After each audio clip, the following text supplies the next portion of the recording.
White shirts on the pitch, running fast through the night. Every heart beating loud under floodlit sky bright. So to London stand strong, in the stands they belong. Voices echo like thunder, to the club they sing along. Up in Spurs we arise, eyes on the prize. Victory in sight with all our might. King's fire in his eyes, glory's what he seeks. With every goal he flies, rising to new peaks. From late to far and wide, with the pride of the fight. On this journey we'll ride, with our passion burning bright. Up in Spurs we arise, eyes on the prize. Victory in sight with all our might.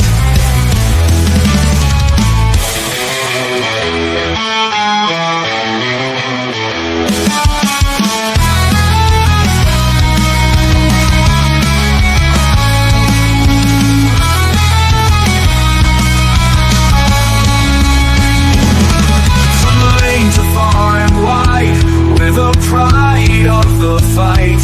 On this journey we'll ride, with our passion burning bright. Up in Spurs we arise, eyes on the prize. Victory in sight with all our might. With all our might. With all our might.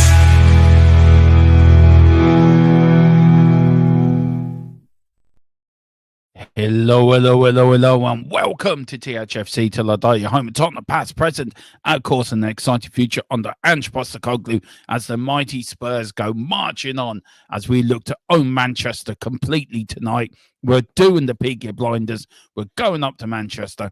Well, they're coming to us, but we have been up to Manchester. We own the red side of Manchester. That's ours. Now we just need the blue side for the whole monopoly. And when we go up there next season, we want parades. We want an open-toed bus. We want the carpet laid out for us because we are Manchester's keepers. But joining me tonight, of course, guys, is a Man United fan who's keeping me in check. For tonight, he's going to cover, of course, the Man United game. He's going to cover the rest of the Premier League. We just not bring you one watch along. We bring you two, and we're going to keep you up to date with the rest of the goals. It is my mate, the man who is the kingdom of his own Republic of Cork. How are you doing, Dermot?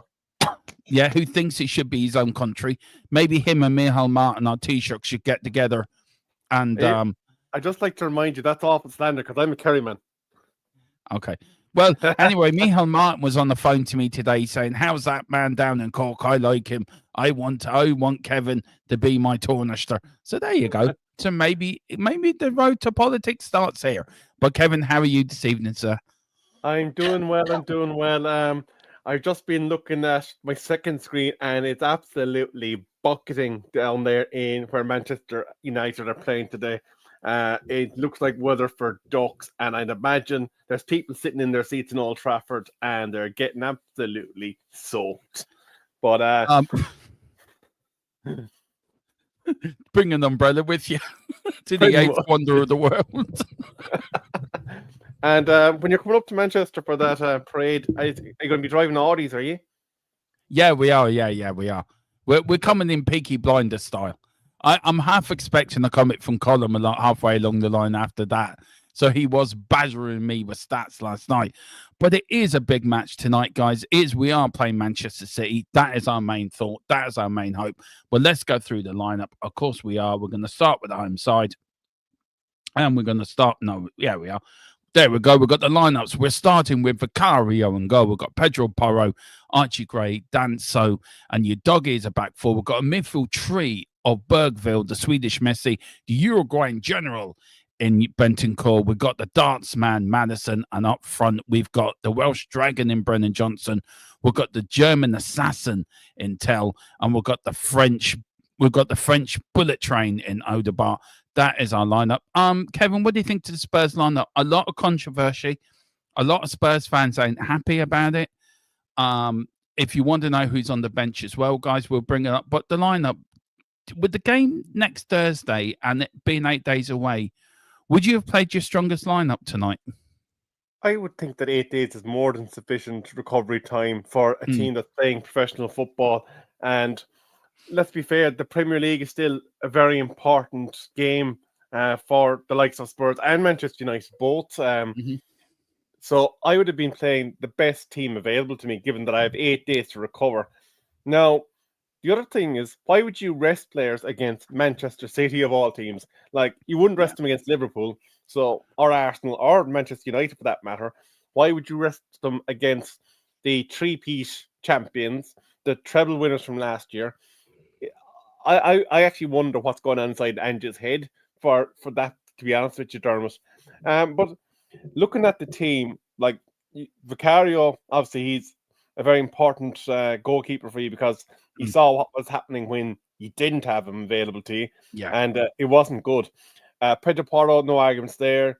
Gray, obviously you've had your wars at centre back with injuries, so again I think those two kind of pick themselves. Udogie, again, no problems with that one. Bergville, from what I've seen of him, I'm quite a fan of the way he goes about his business. Same with Bentancur, so no problems there. Maddison, when he's fit, again, you kind of have to pick him because he has got that bit of special quality about him. Brennan Johnson, again, he looks like an exciting youngster. The only question I'd have is Matty Moore injured, or is he still available? He's still available. So I'd wonder why isn't he seeing a bit more action, because he looks like he has a bit of je ne sais quoi about him. Because and as a football card collector, I actually happen to have a 1-on-1 printing plate of Mr. Matty Moore sitting in my private personal collection. So I'm hoping that his star rises to the moon, because that card will be worth a fortune if he does. Yeah, there's your retirement fund. But look, we go through the Man City. Can you go through the Man City lineup for us, Kevin? Just very quickly, go through that before I get to the chat. Yeah, I'm just trying to see it. Sorry, it's a bit small on Hang on. I'm trying to see it there. Sorry, apologies. I can't. No, that's right. I'll get it up on. I'll get it up on. They don't help you with these lineups. I'm telling you, on it when these teams put these lineups out, they really do not help you. We have Edison in goal. We've got a back four of Nunes, Kazakandov, Diaz, Gardanova, Nico. Then we've got a midfield three of Kovac, Shalavio, Marmush, and some of these names are unpronounceable for me. And then we've got Dooku, and of course up front, the one and only Haaland is fit to play. On the bench for Man City, we've got Ortega, Aki, Grealish, De Bruyne, Gordano, Bernardo, Foden, Lewis, and McAtee. Man City, do you think they've played a different lineup because of the FA Cup the weekend? Do you think that's why he's gone with that sort of lineup? Or is Pep just thrown caution to the wind here? I'm just going to find players that are going to get me a performance and a result that I desperately need. To use an analogy from the English rugby team when their fans are singing in the stands, "Swing low, sweet chariot, coming to carry me home," I have a feeling that with Manchester City this season, the wheels have actually literally come up off the chariot. It's sitting on some concrete blocks, and even the spokes have been shaved down because it hasn't gone well for them this season. No. I think the drama off the pitch has clearly crept in and affected them. And I don't want to be cruel to Kevin De Bruyne. He's had a star-studded career, deserves all the plaudits and respect that he gets, but I think he expected not to be part of Manchester City squad this year. And the fact that they were forced to rely on him until they were able to get to the January transfer window, it kind of exposed him a bit, if I can be so bold, because he wasn't at that level anymore. But talking about the team that they put forward, obviously you're going to have to watch the cyborg robot that is Alfie's son. But I think by his standards, he hasn't been anywhere near the goal-scoring threat that he has been in the past couple of seasons. And you'd wonder, is this constant football without break starting to take a toll on him, because he's getting very cranky. and It's getting very cranky. confrontational. And maybe now there's something to be read into the stay humble thing with the Arsenal that he done, because he has been humbled since he's made that statement. Marmoush, I actually have to say, he's looked an impressive player since he's came into the Premier League, and it's not often you see someone adapt like a duck to water that quickly. That hasn't had such a big profile coming up till then. Jeremy Doku, I think he's the ultimate boomer bust player. I like him, but like a bit like Raheem Sterling, Nani, and a few other players that I could name, he could go missing and be worth absolutely nothing to you. Brendan Johnson, could he be put into that bracket as well? He could be put into that bracket as well of that going missing in games. That's his biggest failure, I think. And maybe Daku could be put into that same bracket as well, same as Sterling and same with other players you've just mentioned. Yeah. And actually, interestingly, Dermot, I know our goalkeeping coach isn't here at the moment, but I would be curious if he's sitting around the chat and he's listening about his views about Ederson and whether we've seen a decline there, because at one stage he was probably the premium keeper in all of European football. He was. But, you look at the goal he conceded against, was it Liverpool, where he came out and he was just left in no man's land. I mean, you wouldn't see Ederson doing that 2 seasons ago or a season and a half ago. But look, I agree. I think this Man City team's beatable.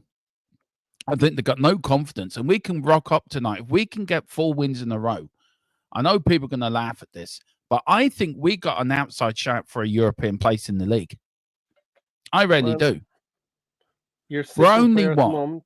We're sitting 12. We're 13. Sorry, at 33 points. Yeah, but you have a game in hand. Yeah, Brighton are on 43 points on 8. Bournemouth on 43 points as well. If one of them teams above them win a cup and they're already in Europe, then that UEFA Cup drops down the league, doesn't it? So it drops down another place in the league. So if you finish 9th, you could still qualify for the Conference League. So essentially, Dermot, what you're hoping is that Manchester United don't happen to keep their act together in the FA Cup. Yeah, you're going to have to keep. Yeah, basically, that's what I'm hoping for. It ain't going to happen because we all know Man United are going to win the damn thing. We know that's going to happen, but I don't know how you're going to get to Wembley, because I think you might have to pay for your own cars. Do you know, interestingly, though, I think that if Manchester United are being strategic and in terms of funding their future ventures, it's probably the Europa that we need to target. Yeah. Well, you need European football, don't you? You do need European. With us, it's not so much, but with you it does. I want to get through the chat. Good, welcome a few people in. Welcome to everyone over on X as well, where we normally get great numbers for these watch-alongs. Big up to everyone on X, big up to everyone on the Full-Time Sports Network, and big up to everyone here on THFC tonight. Tomorrow night, guys, me and Kevin have a blast of a show. Kevin is the financial master when it comes to all these finances. This is what he does, and we're going to dig into this takeover news I broke last night. We're going to dig in about Tottenham. We are going to talk about Man United. We're going to talk about the Premier League as a whole financially. So that will be going out also on the MUFC Spotlight as well. So we are going to put that up on that channel tomorrow night. But that's for tomorrow. But for tonight, big up to Mr. Wayne Bonner. He says, "Stop, players. Hope you're well. Prepared for more Squeaky Bomb time." Wayne, you get ready for Squeaky Bomb. We're going to win tonight. Big up to Chris as well as a member. Big up Chris. Big up Derma. Hope you're well. I am buzzing. I am excited. Kevin had to calm me down before the game. Before we came on, I was just, hyper. That's what I was doing.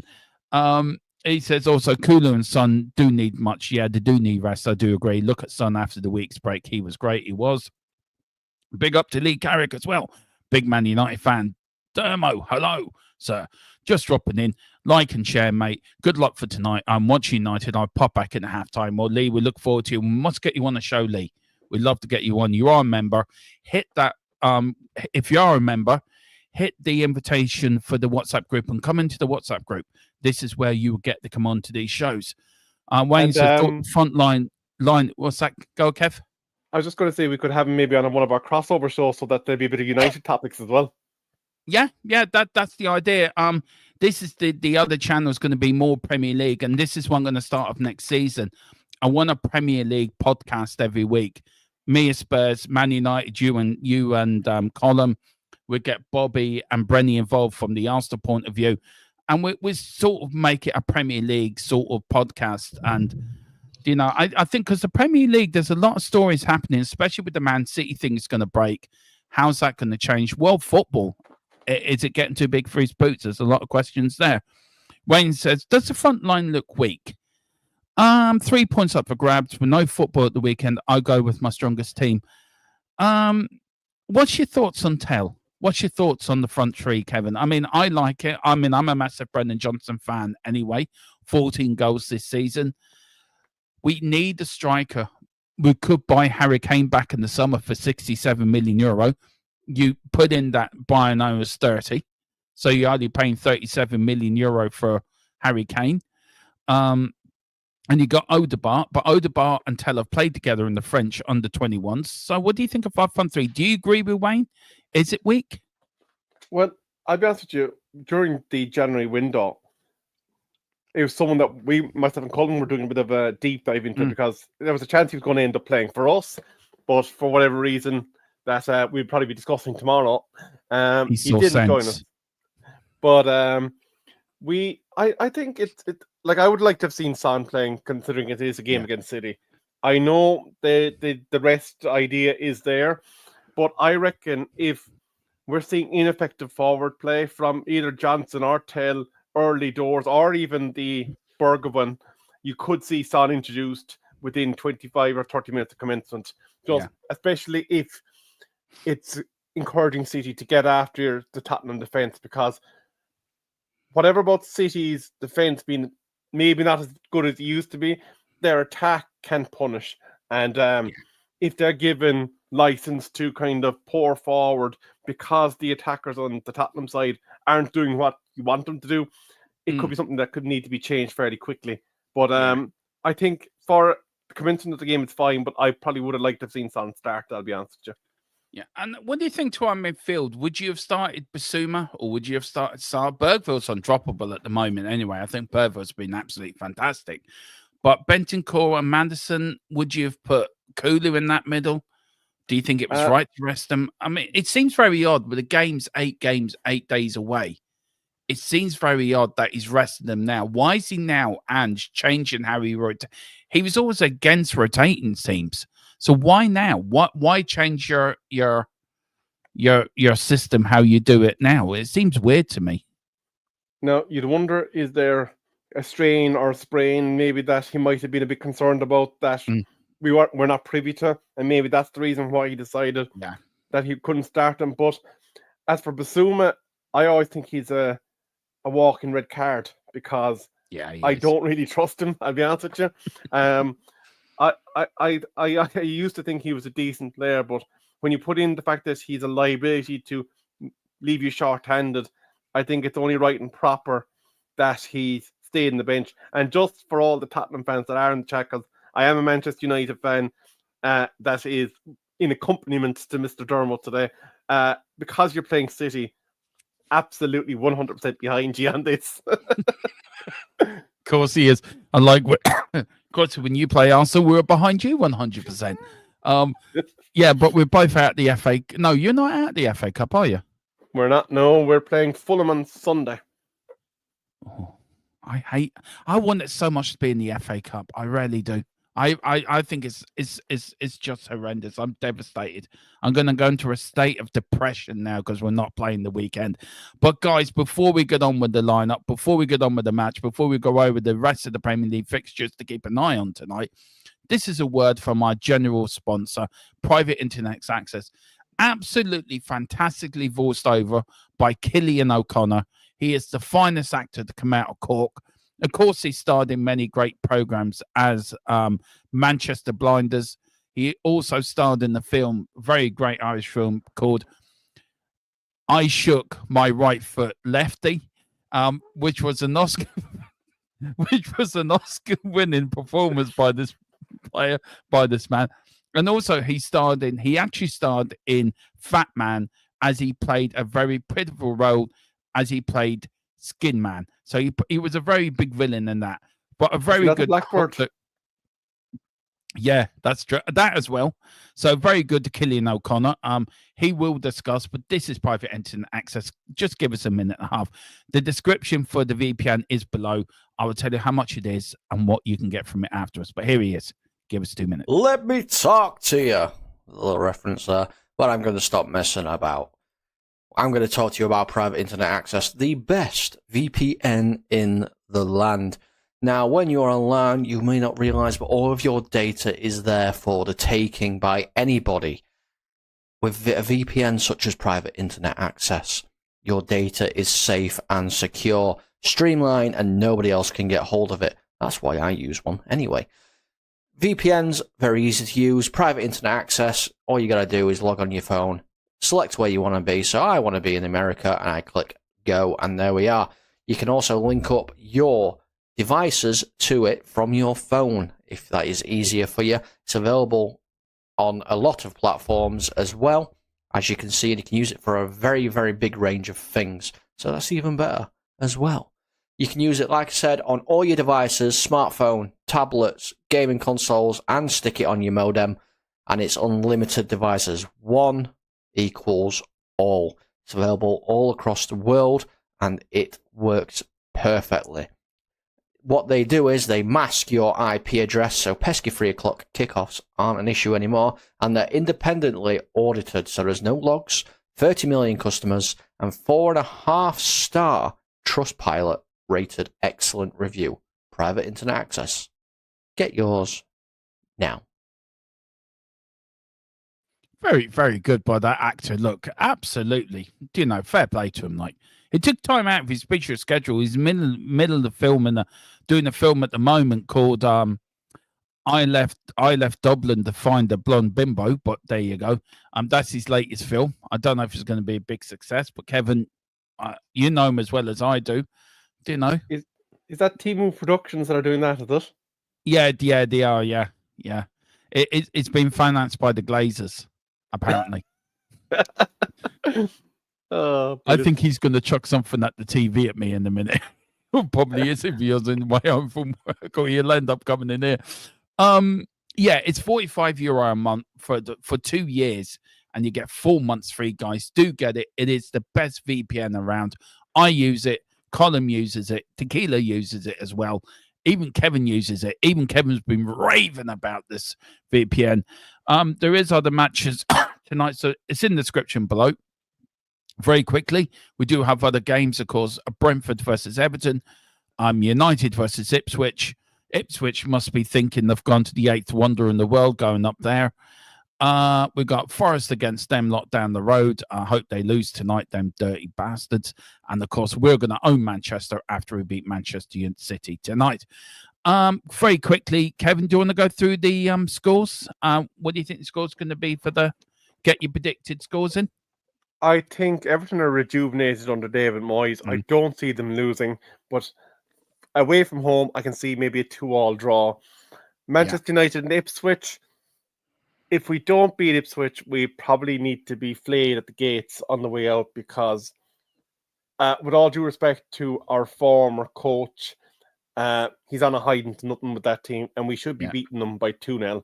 But knowing us, we're going to concede a goal, so it'll probably be 2-1. Forest and Arsenal's injuries are after killing them up front. They've got all the sharpness of a blunt spoon up top, but Forest, by contrast, are punching above their weight, and I'm going to go along with the same narrative that Leicester had and say that they can still ride the storm 1-0 to the Forest. And then I'd love to see Tottenham winning 5-0 against City, but I'm going to be more realistic. It's going to be 2-1 to the Spurs. No, it's going to be 5-0. You're on the delusional train there. You got to be. Yeah, that is it. So, guys, I'm going for a 2-1 win for Brentford. I'm going for a 3-0 win for Man United. I think you're going to batter Ipswich. I'm going for a 1-0 win against Forest to win against them lot, and then we're going to win 6-0. And then very quickly, and then Newcastle will beat Liverpool 2-0 at Anfield. And then tomorrow night, Leicester and West Ham. To be fair, I don't really care. So, can I ask you quickly, Dermot? Is Mo Salah a surefire Ballon d'Or winner? Yeah, because AFCON is a major competition.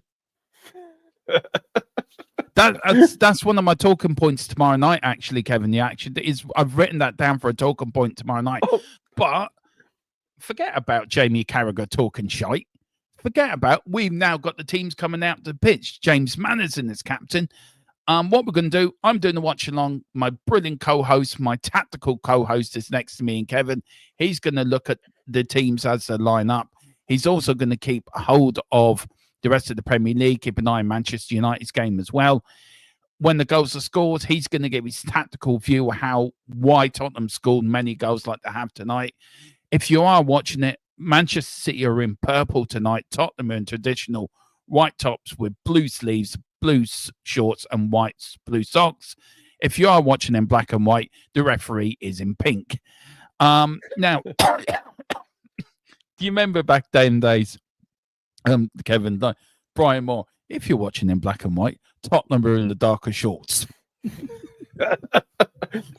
And just to give you a heads up, Dermot, if you hear unbelievable Dermo, that means it's been a goal in a different game. Okay, fair enough.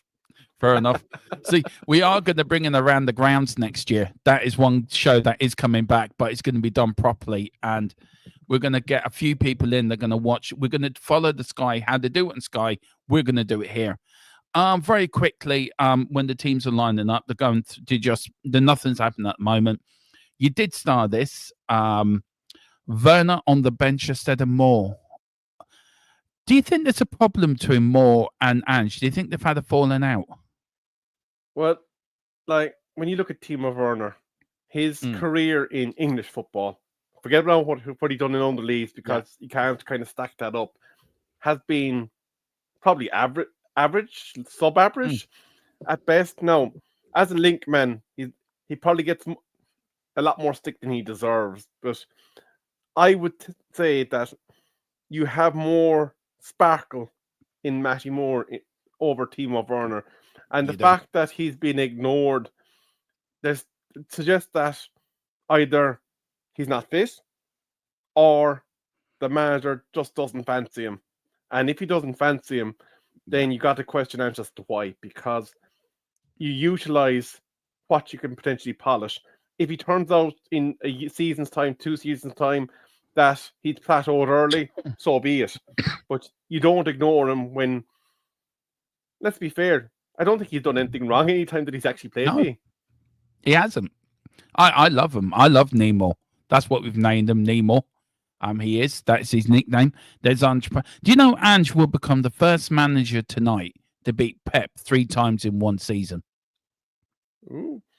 And no manager has done that. You beat him up there, didn't you, as well?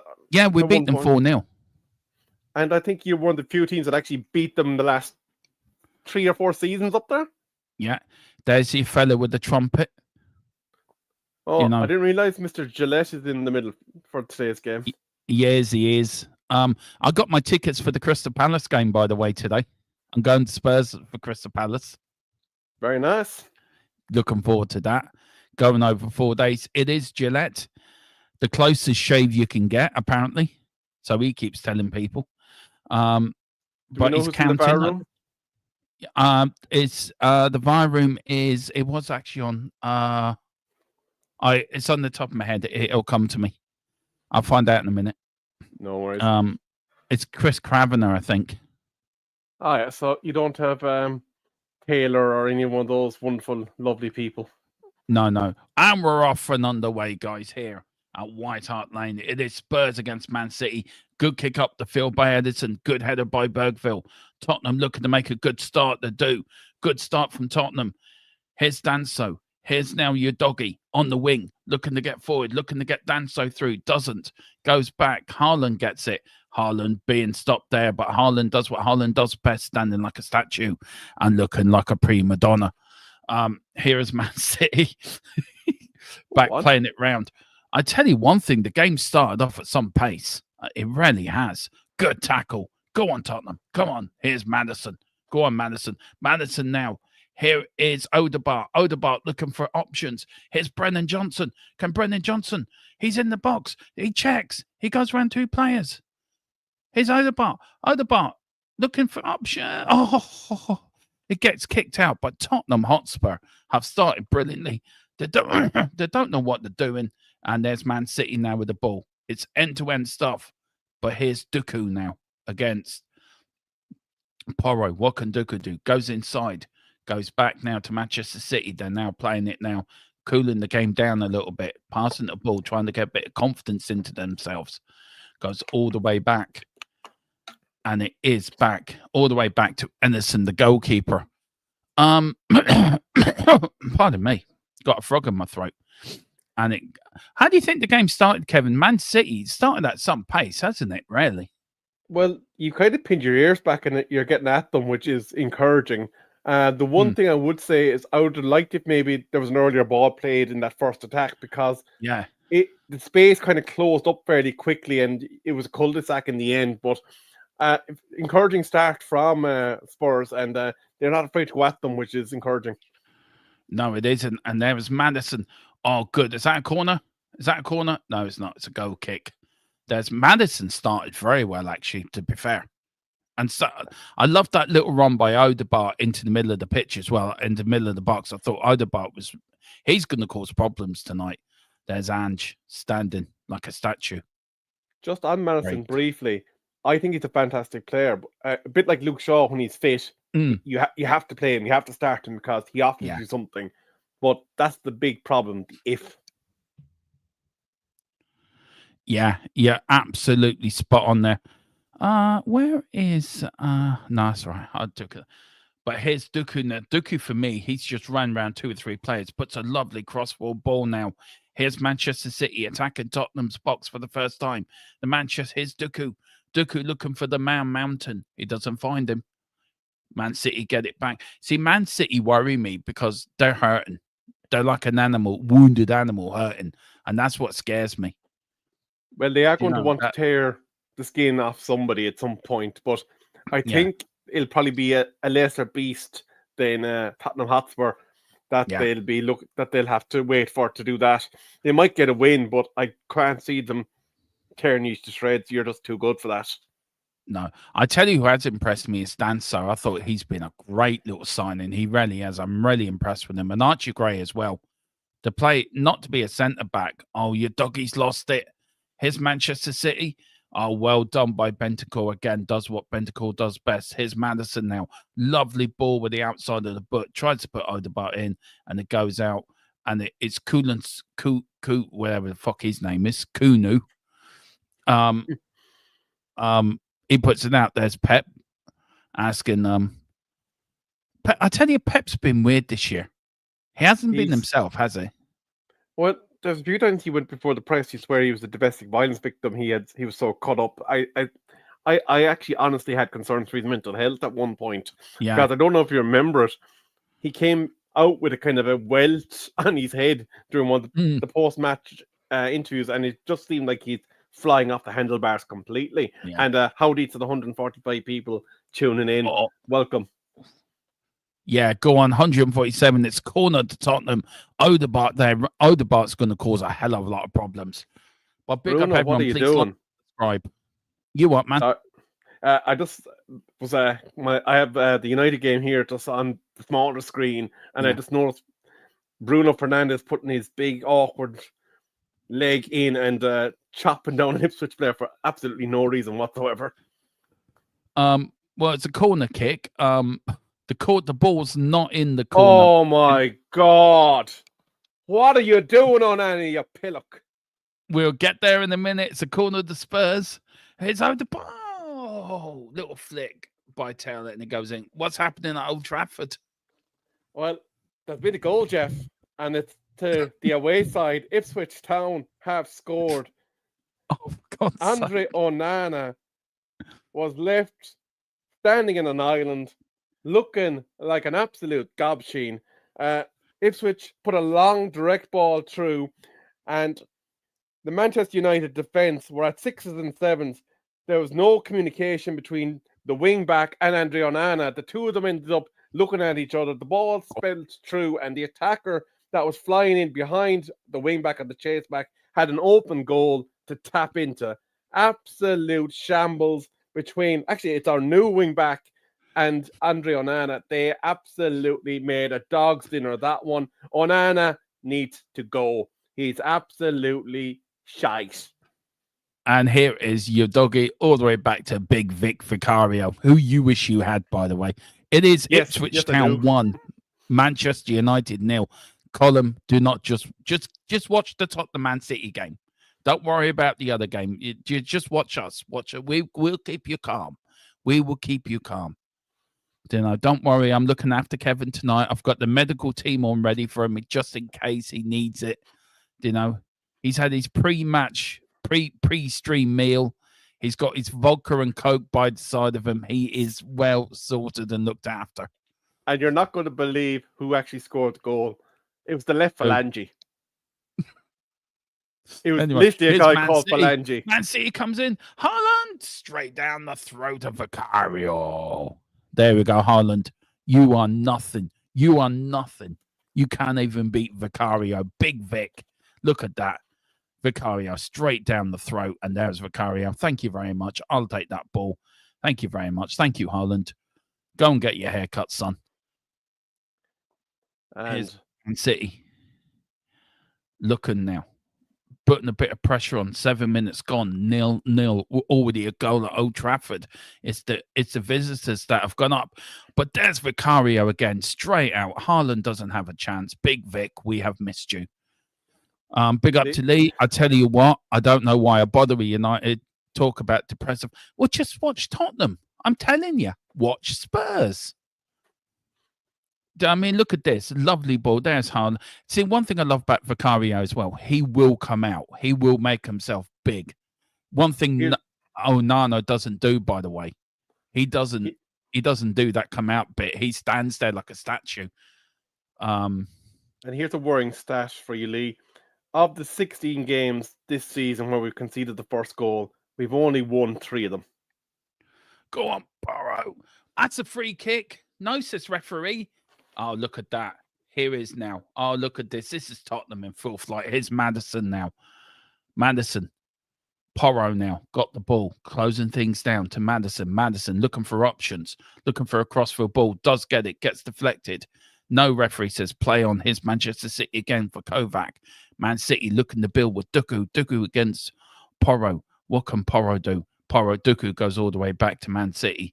Man City looking for options. Can't find anywhere. Tottenham harrowing them like little terrier dogs that been let loose on a windy day in the Irish columns in Cork. But here's Bergville, the Swedish version of Roy Keane. And it is Maddison. Bentacle was fouled, and it's a free kick to Spurs. And I Lee, think yeah, go on. Just to point out, Lee, that's an insult to Taibbi. Even he wasn't as bad as Onana. Do you know what? Bergville does remind me very much of Roy Keane, you know. A young Roy Keane. He definitely seems to have the potential to get his wick about, doesn't he? Yeah. Lee's asking, who's the gent on the panel with you, mate? Well, it's Column's second in command on MUFC Spotlight. He is the king of the Republic of Cork, as he likes to keep telling me. They probably will win at All Ireland more than Mayo will. Let you introduce yourself to yourself to Lee. So, Lee, my name's Rebel, and as Dermo pointed out, I do live in Cork, even though I am a proud Kerryman, and I do looking forward to defeating Mayo during the course of the championship season, because obviously we do enjoy beating Mayo in championship. But Lee, I think we need to pop the Pepto-Bismol, because I think we're in for a long night at Old Trafford. Even though we do have a corner here now through Bruno Fernandes, he looks like a drowned rat, because it is absolutely bucketing. De Ligt is trying to get himself a little bit free in the box. There's a bit of pushing and shoving, standard handbags, ball through. And Maguire got into the end of it. He used his big Easter Island head, but nothing doing for United. And it's all the way back to Edison for Spurs. Kicked up the field from Edison. Kovac with the ball for Man City. Trying to put Haaland through, but there was Archie Gray. There's Danso now too. Brennan Johnson now, the Bentancur, the Uruguayan general. Here is the Swedish machine in Messi, in Bergville to your doggy. All the way back to Bergville to Archie Gray, the British Bulldog, going now to Porro, the Spanish Matade. And there's a lovely ball. And here's Madison. Oh, straight into the arms. It was just too long. And Porro there with a lovely crossfield ball from left to right. Beautiful ball from just inside his own area. He was onside as well, just a bit overhit. And Madison, the darts man, was trying to get the end of it, but he doesn't. But here's Tottenham now. They're putting a bit of pressure on. Good tackle that was from Danso, but Danso's out of position, but he's running back. Some pace on him. Here's Haaland, the freak. Now, here's Manchester City to Duku. Duku now in the Tottenham area. Here's Duku looking for Haaland. Oh, for fuck's sake. Fucking hell. Jesus Christ almighty. Seriously. I mean, there was 4 players around him. For fuck's sake. Jesus. Oh, there's all the Man City fans. Oh, we win you. Fuck off. Do you want to talk through the goal, do you? Because I certainly don't. That was embarrassing. Like you actually had 5 Tottenham Hotspur players in between the delivery of the ball and when Haaland got a hold of it. Dorgu had no right to get that pass through that body of Spurs players. No. And why was the person marking Haaland in behind him? Is he offside? That's what I'm... Is he offside? I think he was played on by... Your doggy. A doggy. I don't know. I think he might be offside, you know. We'll have to get another look at it maybe at half time, but... Yeah. It's tight margins. I hate that player. I just hate him anyway. The goal has been given and we're 1-0 down. Big up to 230 of you, one of you in the house joining us from this stream, joining us for this mammoth of Premier League football. Here's Tottenham now on the break. Archie Gray, Bergville. Come on, Tottenham. We can come back. We've been down before, but we're definitely not out. We're not like Man United losing to Ipswich Town. But Tottenham have lost to Ipswich, so we can't joke now. We know how it feels. Here's Madison, captain tonight. Not doing the captain's performance. He needs to up his game. He needs to up the players around him. Here's Danso. Should never, that was ridiculous. 5 players around him. Should never have got the opportunity to score. But anyway, here's Odegaard. All the way to Danso. All the way to Archie Gray. Gray checks, looking for options. Here's Madison, Archie Gray. Danso. Looking for options, going on the wing to Odegaard, little flick, trying to get your doggy through, and it doesn't work. And there is Pep on the sideline pointing at somebody. There's Ange. Not a happy bunny. There's the freak in Haaland, thinking, where do I get my next haircut? What am I going to get? He's now on 20 goals. He's 5 behind Mohamed Salah, who's on 25 goals. But there's Pep. Yeah. He may be 5 goals behind him, but when you think about the goal involvements that Salah has in comparison, like when Haaland doesn't score, what credit do you give him for his actions on the pitch? For me, he doesn't do anything, Haaland. He just stands there. There's no... If you look at Harry Kane or players like that, there's involvement with them because they drop deep, try to get the ball, try to get involved, try to get other. He doesn't, he just stands there.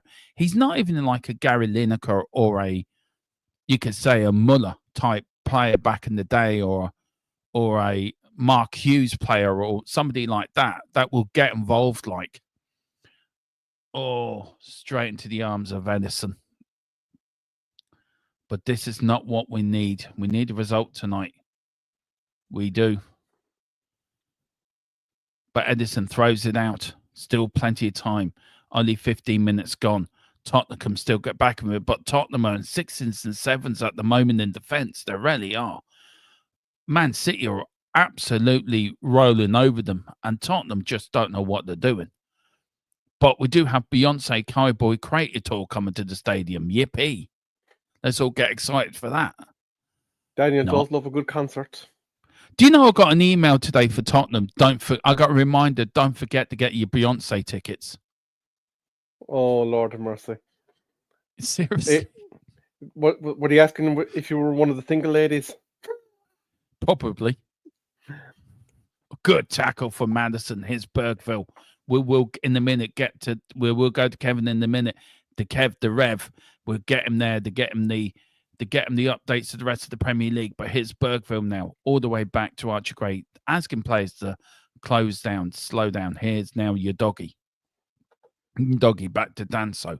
Danso to Archie Gray, looking for options, looking for somebody to pass to. Puts it out wide now to Porro. Porro now to back to Archie Gray. Archie Gray does a crossfield ball to Danso. Tottenham playing it now, trying to forward. Danso shouting and roaring at Tell, come forward, give me the ball, give me the ball. Lovely crossfield ball. That was from Archie Gray to Odegaard. His Odegaard now on the wing against Manchester. Can he do what Doku do? Can he put a cross in? He does, and it goes out for a corner very quickly. Kevin, what's the scores around the grounds? Give us something there. So it's Brentford 0, Everton 0. Brentford seem to have the majority of the ball, but are doing nothing with it. As we know, it's already Manchester United 0, Ipswich 1, and at Nottingham, it's still 0-0 between Arsenal and Nottingham Forest. Arsenal seem to be peppering them at the moment. 60% possession, 3 shots on target. There you go. But there's a corner to Spurs. Can't believe Ipswich are beating United, but that doesn't surprise me. We'll talk about more of that at half time, but here's a corner to Spurs. It was thought it was handball. It wasn't. It's gone out for a corner. Madison, corner flicks in, header in. Oh, God, City not defending it well. It's gone out for a throw-in. And I tell you one thing, City don't look comfortable in that back four, I'm telling you. If Tottenham can get at them, they will get something. But here's Danso. Oh, look at that skill from Danso. Danso now to Madison. Madison looking for something. Here's the darts man. Can he pull one back and give us the bullseye? He doesn't. It goes out for a throw-in to Spurs on the left-hand side. Here is Udogi. Udogi puts it into Danso. Tottenham lose it again. And rarely, Kevin, if you look at the game, we're nearly 18 minutes in. It's a quite even game, but just Tottenham lacking that little bit of finishing power, isn't it? It's a little bit of quality up front, isn't it? And maybe that's the biggest problem for us, I think.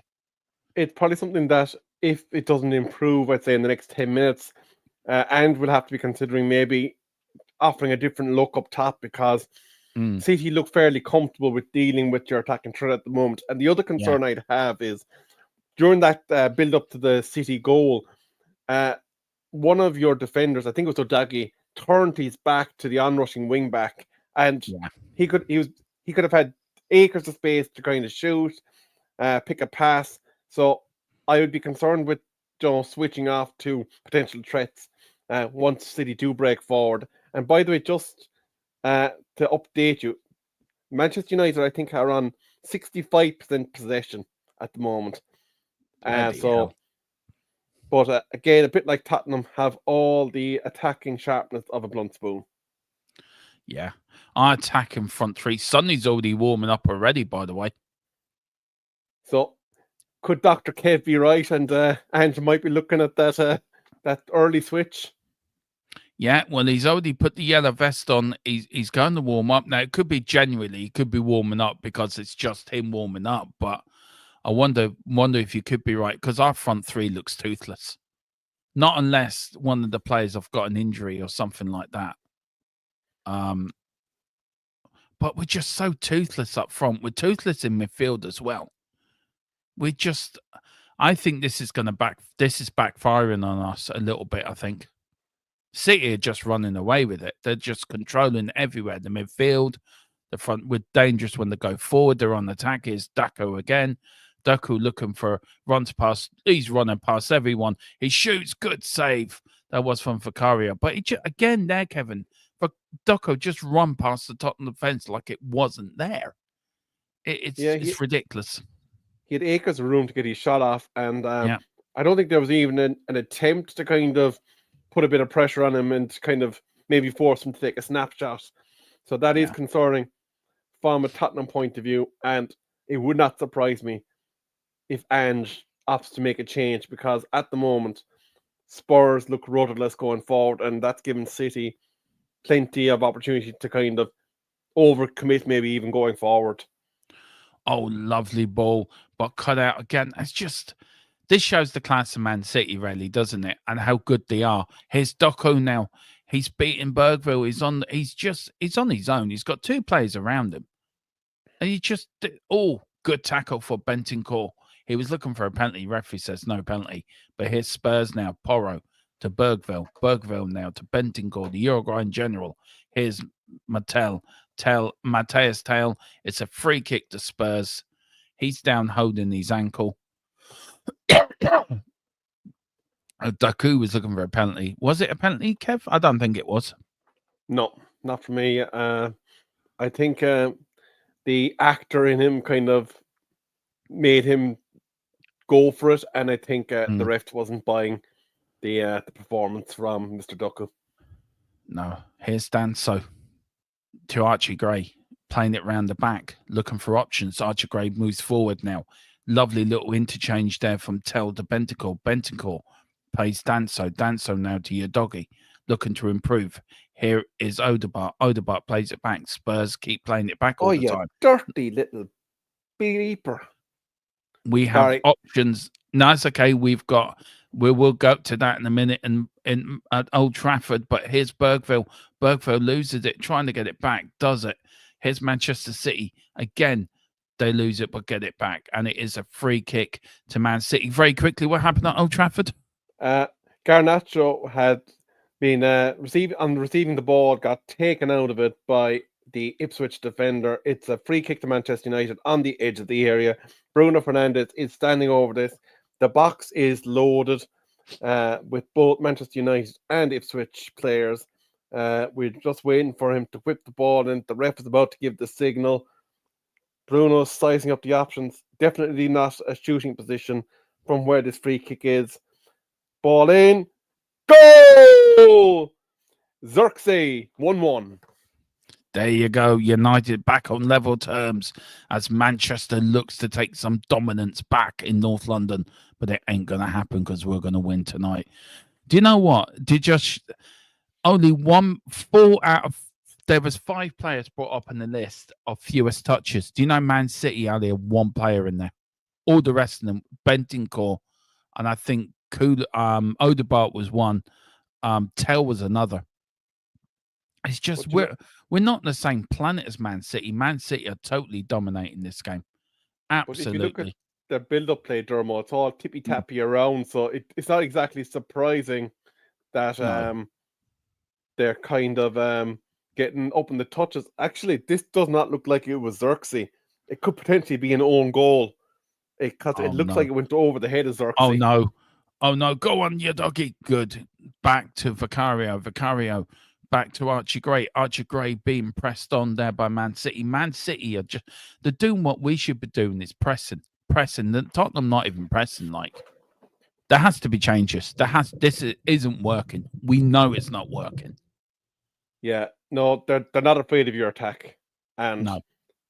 If they're not afraid of your attack, it's time to have another look. And you're now at 350 wonderful viewers in the chat, Dermot. I don't know why people do. I'm grateful. I'm honoured, but I don't know why. Big up to everyone.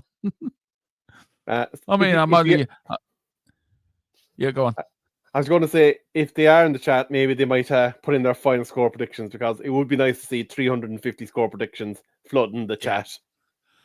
I mean, I'm only a short, fat Irish fella from Wexford talking shite. I mean, and 353 like listening to a short, fat Irish man talk shite. So I'm doing something right.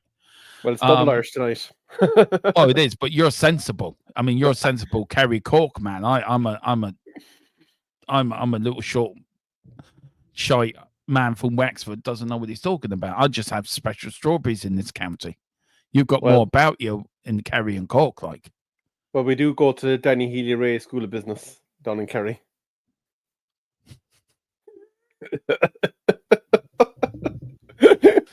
Yeah. Yeah. I just, one show, you got to come on with the hat and start talking like Healy-Rae's and let it fall off your hat. Honestly, it was funny. But at least, I tell you one thing, that nobody will get this. I know Kevin will get this. At least speaking rights on this show is done properly.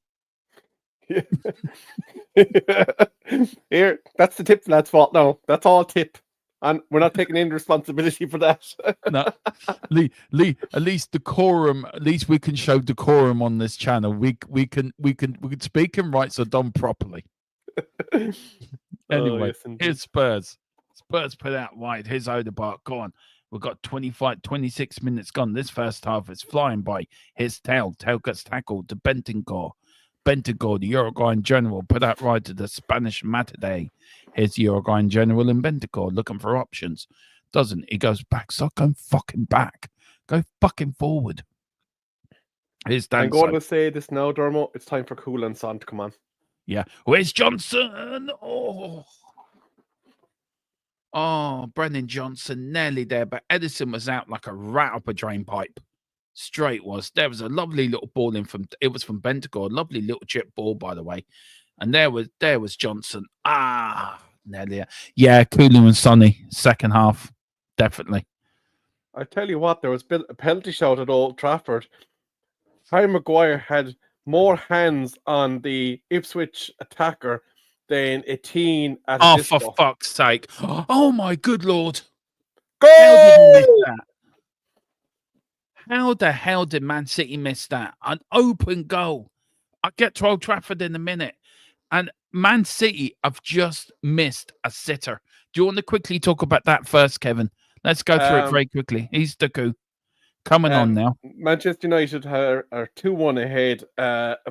We were fortuitous that East Island didn't give away a penalty, but basically another corner, another set piece that Ipswich didn't deal with. And this time it's been De Ligt that delivers the ball to the back of the Ipswich net.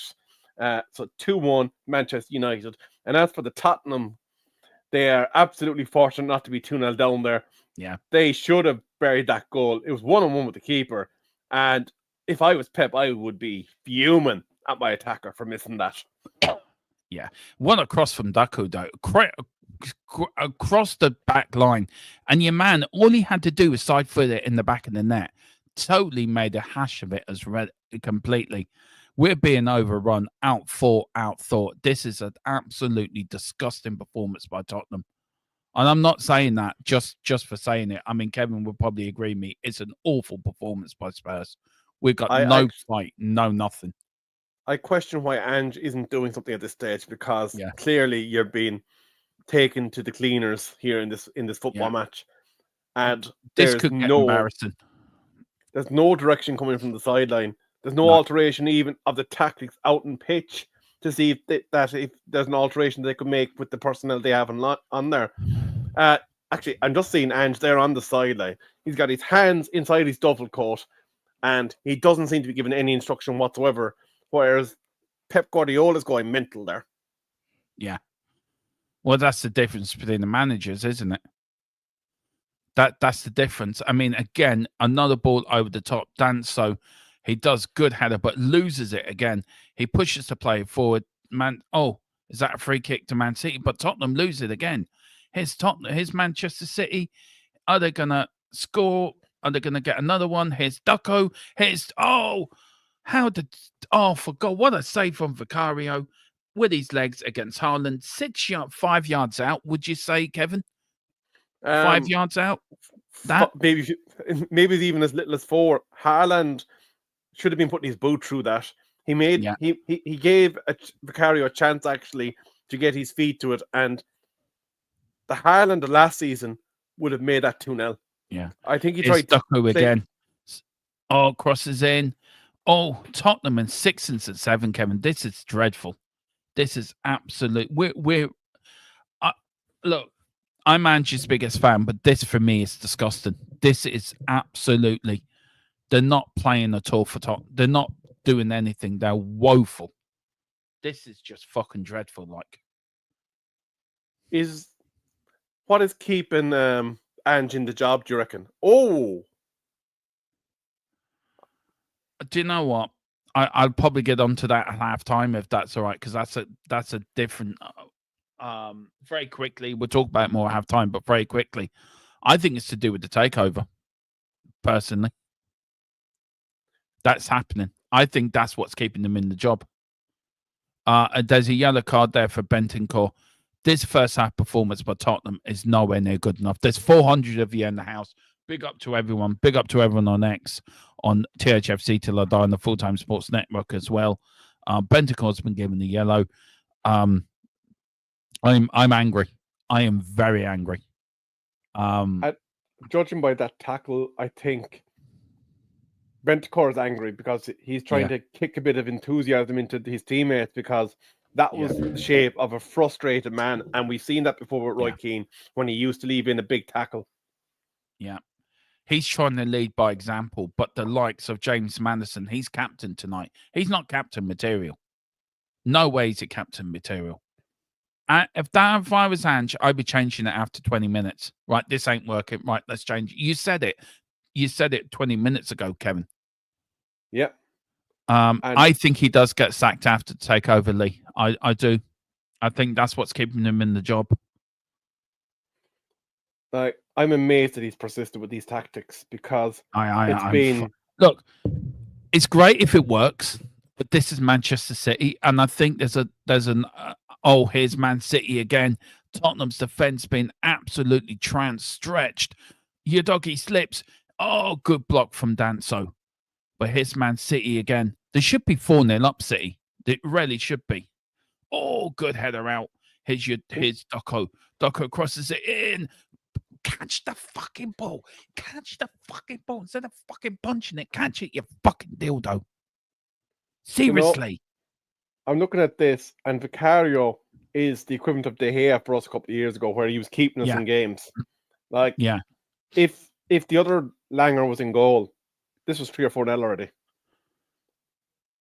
Big up the Gixie 9-2 foot. Yeah, they're all asleep. I am fuming. I am absolutely. I feel there's a tequila -1 coming in the player ratings for me for this. Me and Tequila -1. Yeah, me and Tequila did a show once. It was after Tamsworth, and Tequila gave all the players 1. It was called the One Show. Tottenham. I mean, look at this. I mean, that number 7, right? He's running all the way through. Danso's just holding him, not doing anything. I mean, look, you explain this to me, Kevin, please. I mean, this is just. I actually think Danzo's been harshly done there, because I think the Savino, I think, is it, that was coming through. Yeah, he had as much a hold of Danzo as Danzo had of him. I think if there was 2 of them in it, but as a defender, you can't give the referee that look. No, you can't let him make the decision. And now Tottenham are going to have to be very mindful. Actually, sorry, it's Marmouche, the number 7. He's been a very tricky customer since he's arrived in Premier League. He's been very tricky. Look, I know. Do you think these players are playing for Ange, or do you think tonight he's changed it and it just doesn't work, and that's the reason why? Or do you think there's more to it than that? Because we've got a free kick here, we've got Mammoth. We'll get back to that after this free kick. City should be 4-0 up, by the way. I mean, that's how dominant they've been. They've had chances after chances. Hits the wall. What do you think to the Spurs players? Their mentality stinks. It's a bit like United's mentality. Look at Sonny. He's absolutely fuming. I feel sorry for the Archie Gray, who's trying to do a job out of position. There's the likes of Bentancur, who's showing a bit of passion for the as well. But it comes that this is 100% at the door of Ange. It's clear this attack is not working, and Man City are quite happy to butter bread all day with what they're facing, and there's no even inkling of changing. They just showed Sonny in the stands there, and there hasn't been any call from Ange to say, "Look, you're going on." I don't think you can afford to wait till half time here. No. Because if it's 2-0 at half time, the game's over. Yeah. I mean, the stats have just come up. I think they're going to come up for you now. City have had 7 shots on target, and they've had 7 shots in total, 4 on target. Spurs 1 shot on target, 1 shot on goal. That's it. And I love Ange. He doesn't help his fucking self when he does things like this, standing on the touchline, just standing there. And Dermot, you said to me as well before the game started that Brennan Johnson could be in the same category as the likes of a couple of other players that we mentioned, and I don't think I've seen him do a thing. No, he hasn't. He hasn't. This is the bit that frustrates me. There is a player there, and I'm his biggest fan. Like, I will defend him. But when he puts performances in like this, I mean, it's not just him. Your doggy's been poor. Odegaard, who's tried. There's a free kick to Spurs as well. It's just been absolutely nowhere. There's Ange, arms in the air. He's asking, why is that not a booking or a yellow card? Has he given the free kick the other way? No, I think is there a change of boots going on the sideline? Anyway, it's a free kick to Spurs. There is a change of boots. It's your doggy. He's been woeful tonight. He really has been woeful. There's Maddison, another one that he's no captain. Maddison's a great player, and you would think with the England team about to be announced, wouldn't you think he'd be trying to put in good performances to get in the England managers, Good thoughts? graces. Yeah, Absolutely. but he hasn't put in performance. Now, this is our chance. Edison, he has been suspect to free kicks. Here's Tottenham with a free kick. Here's Odegaard. Oh, for fuck's sake, man. Here's Bentancur. At least he's trying. That's the free kick. I tell you, the one who's only tried, and I have to give him, it's been Bentancur. He's the only one that's tried in this first half. Do you reckon he should be captain if Sonny's not playing? From what I've seen of the body language of the man and the way that he's thrown himself about the pitch, yes, like he's leading by example.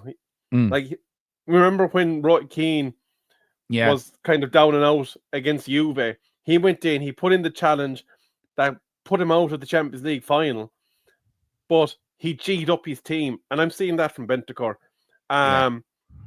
Maddison just seems to be a passenger in the like when things are going well, Maddison delivers for you, but he's not the one that's going to take the number off the neck.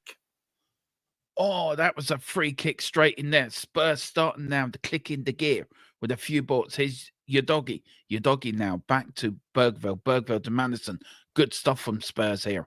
They're suddenly just woken up after 38 minutes. They realise they're in a Premier League game and they're losing. They have to do something. Here's Porro now to Brennan Johnson. Go on. Oh, for fuck's sake, Johnson. Just run at your man and beat him. It's not difficult. Can I ask you this, Dermot? Because I'm looking at your attack, and I have a lot of praise for the young man that you brought in on loan from Munich. Yeah. But a bit like Manchester United, when we bought Rasmus Højlund, he was a young, raw striker that wasn't known for a prolific 20-goal a season delivery. And he's expected to lead the line of a team that wants to chase European places. Like, would you have been better off with someone in the 34, 35 years bracket that is still known for scoring goals? I agree with you 100%. I want Taylor to do well, and I think it's a bit wrong of us, especially myself, to criticize a 19-year-old that it's a new league for him, a new country. So I think you've got to be a little bit, I think, less harsh on the player. If you're talking about 6 months' time, then I think you can be harsh, and I would agree with you. But here's Brendan Johnson. Should he not be the player coming in, learning his trade, though? The long-term future, the long-term successor, and that he'd be protected by an older striker. Yeah, I agree with you. Look, Harry Kane was available in the January for, I think, was 57 million. Like, we need to go after a striker in the summer, and if Harry Kane's available for 67 million, and they owe us 30, that deal is a no-brainer. It really is a no-brainer. I think too much now that too much of it now is that we've put all our eggs in one basket, and we're just putting it all in the Europa League, but we're letting our league form again sacrifice for it, and I don't think you can do that. I think tonight with a break you've had, you play your strongest 11, and you go for it. You get your 3 points, But it just Ange just doesn't change. He just keeps doing what he's doing. Man City here are running rings round us. Here's Doku again on the wing. He really is running rings around Porro and that. And I don't know. I'm angry. I am very angry. This has been a first half performance of. This has been disgraceful. This has been a disgusting, lackluster first half performance. I don't care if it's against Man City. I want players to show a little bit of grit and determination. Man City are just rolling over us like we're a puppy. We've rolled on our back. We've got our 4 legs in the air, and Pepper's just running Tottenham's belly. There you go, lads. That would do. That would do. We could have been 3 or 4 down. You know that. Bentoncourt's the only one who's showing any bit. And we keep bringing him out, Kevin. We keep mentioning the man's name because he's the only one that has shown anything. Man City have got a corner here. I think, I don't know. Yeah, he hasn't got, exactly. And I agree that. I do agree with that with Lee. He hasn't got anyone to learn off, though. Absolutely. Do you know, though, you think Son would be able to teach him a few tricks of the trade? Oh, you would do. It's corner kick down to Man City. Haaland looking to get a header in. Haaland's looked dangerous, actually, this game, to be fair to him. Yeah, I think there's bubbling frustration there, and he's probably letting it out a bit on you. Yeah. But I had the 2 managers. I don't know what Ange can do. I really don't know what Ange can change it around, but I don't know. I'm really angry. I am so angry. Well, really angry. He needs to spring Son and Kulu from the bench. Yeah. And basically hope that he goes in with no more City goals. Yeah. Oh, we have a VAR check for serious foul play at Old Trafford. Is that against United or for United? Against United. I'm not seeing anything in this, I'll be honest with you.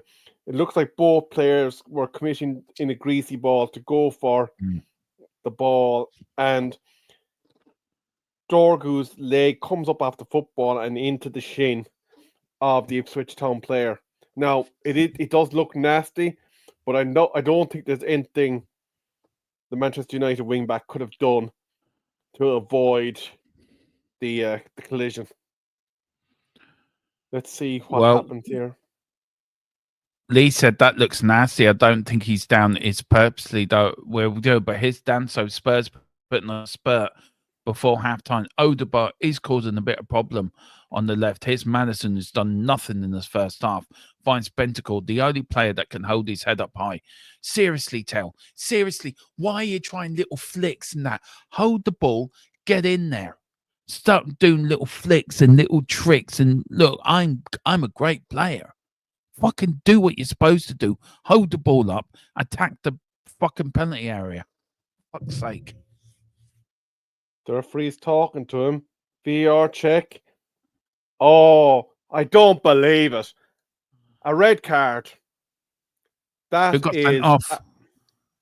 Dorgu has been sent off, and that is an absolute joke. It was nasty, but you could see that his foot came up off the football, and the momentum carried him into the unfortunate Ipswich Town player. Oh, Dan, so sorry, Kev. I didn't mean to cut across you, man. Sorry. It was I just seen it there. Yeah, that was a great chance. What a crossing. What a crossing from Porro. Lovely header from Danso. Edison's had to put that over the top. That's Tottenham's first shot on target. That was going in. What a save. What a header, by the way. Oh, but anyway, we will get back to this at halftime. We will get back to that. And Tottenham again. Oh, for fuck's sake, what are you doing, these stupid bastards? Oh, for fuck's sake, no. Ah, Jesus Christ.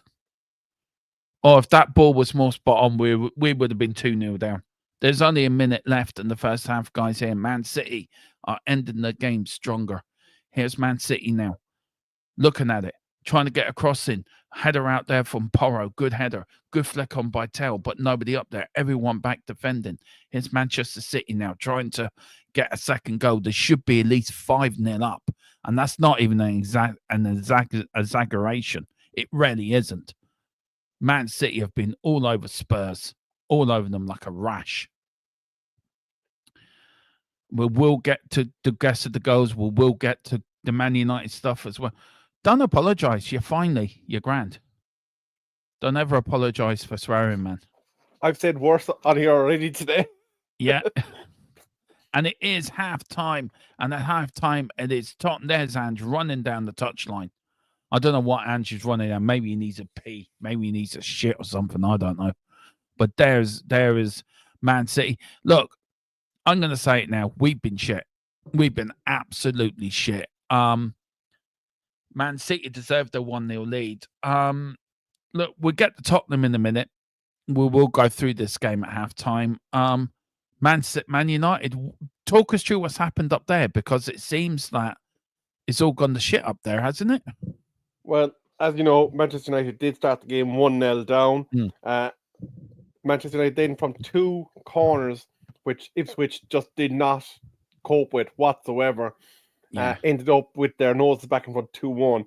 But the story of the first half is a Manchester United red card for Jeremy Dorgu, who, in the act of going to clear a ball and trying to get his foot in the ball, had his foot come up off the football and into the shin of an Ipswich Town player. Is it serious foul play? I don't believe so. Like, there didn't seem to be any intent from the player to cause harm or malice. Now, the only option that would have been available to the ref from the VAR check was the red card, because I don't believe it's within their purview to make a yellow card decision. So it was either going to be nothing or a red card. And the VAR team have decided that there was enough serious foul play in the matter to send off the Manchester United wing-back, as a result of which Mazraoui had to come on, and Rasmus Højlund, whose season has petered out somewhat since the departure of Ruud van Nistelrooy, has been sacrificed in order to make the defence whole.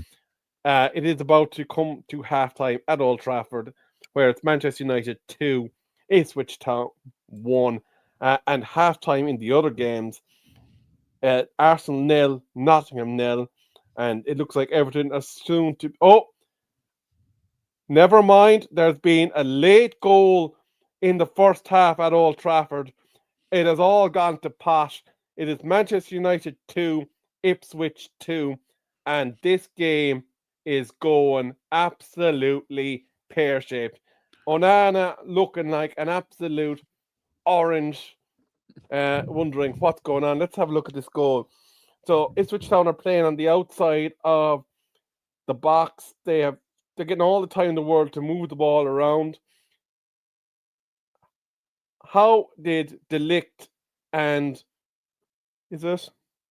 Maguire, both of them looking at the singular Ipswich Town attacker, and actually, I think it actually went directly in.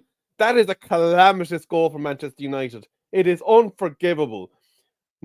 I thought the attacker had actually got a foot to it and deflected it past Onana, but it was the initial cross ball that not only beat 2 Manchester United defenders, but also the Ipswich attacker, and hopped directly into the back of the Manchester United net.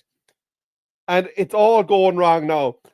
Argy-bargy after happening in the Manchester United attack, and there has been a yellow card for dissent, I think, from one of the United attackers. This has gone to pot. You're muted, Dermo.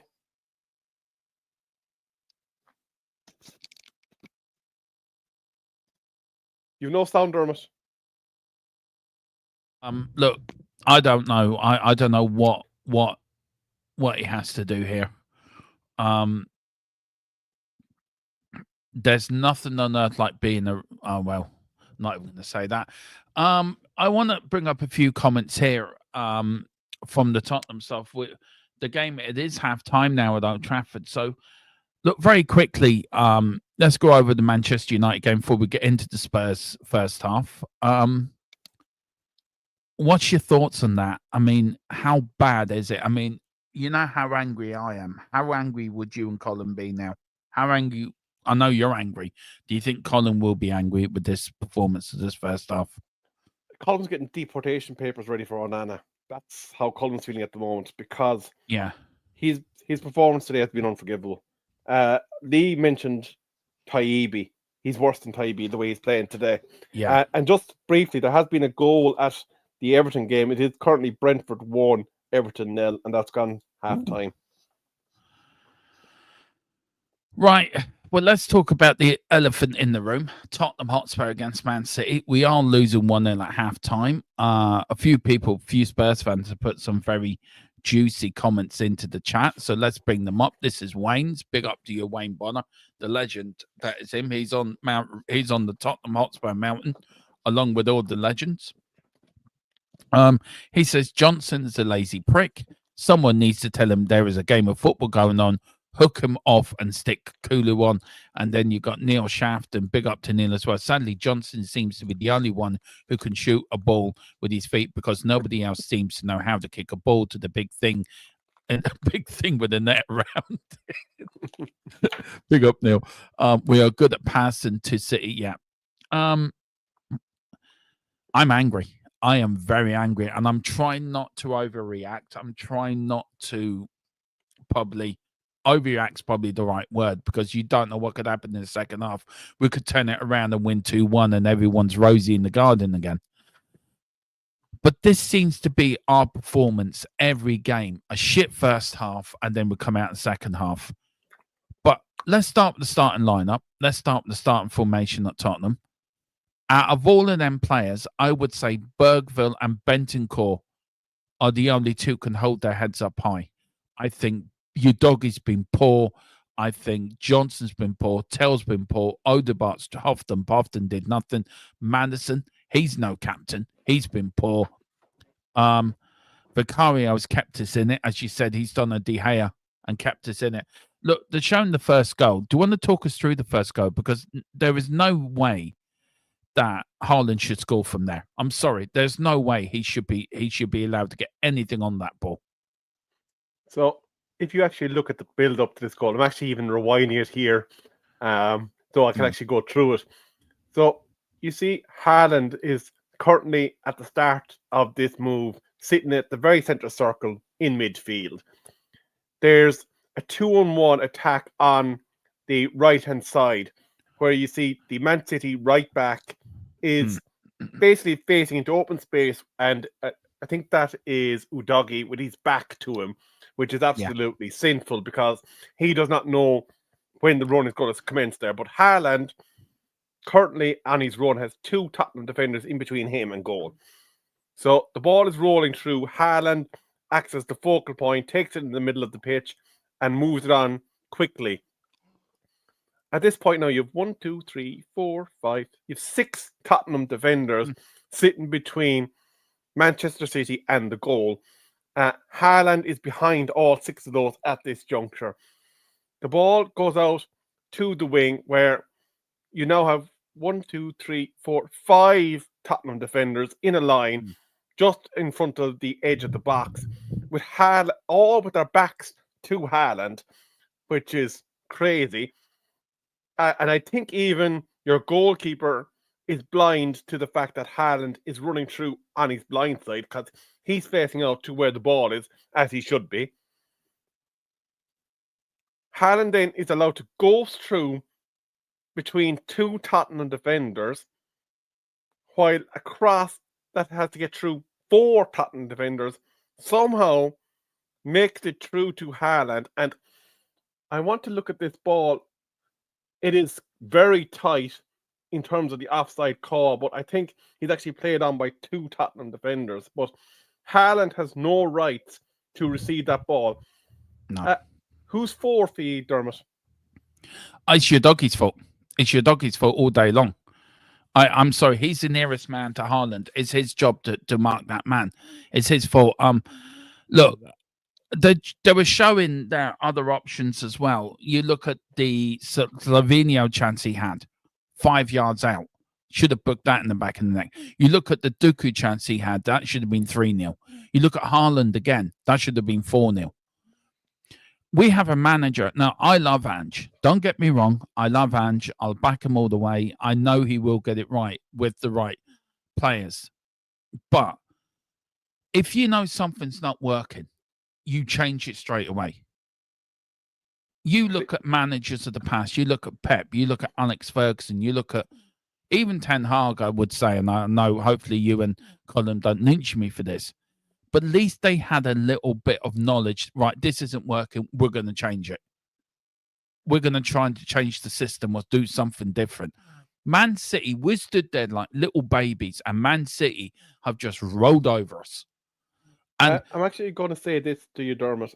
I'm actually going to revise who I think the worst player for Tottenham on the pitch is. I think it's Danzo, because he's looked like he's been out of his depth throughout those highlights packages that Sky have shown there at halftime, or not Sky, TNT have shown it at halftime. Yeah. Look, for me, I think all of them should. The only decent players for me has been Bentancur and Bergville.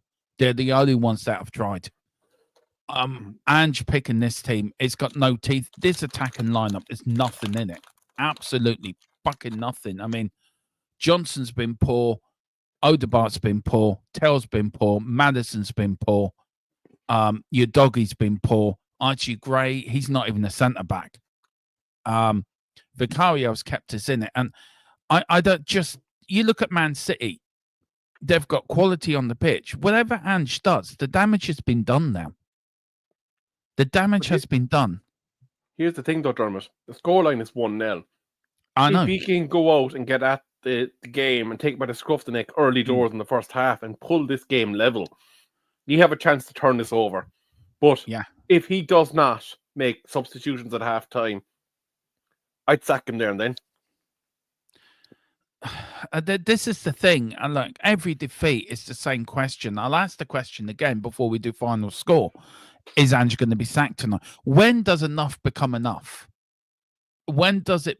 I mean, we're going to discuss this tomorrow night about owners and managers as well. I think one of the talking points I got for tomorrow night is about owners and the Glazers and Ineos and your disastrous way of the way you did with Ten Hag in the summer, and now Levy with Ange Postecoglou.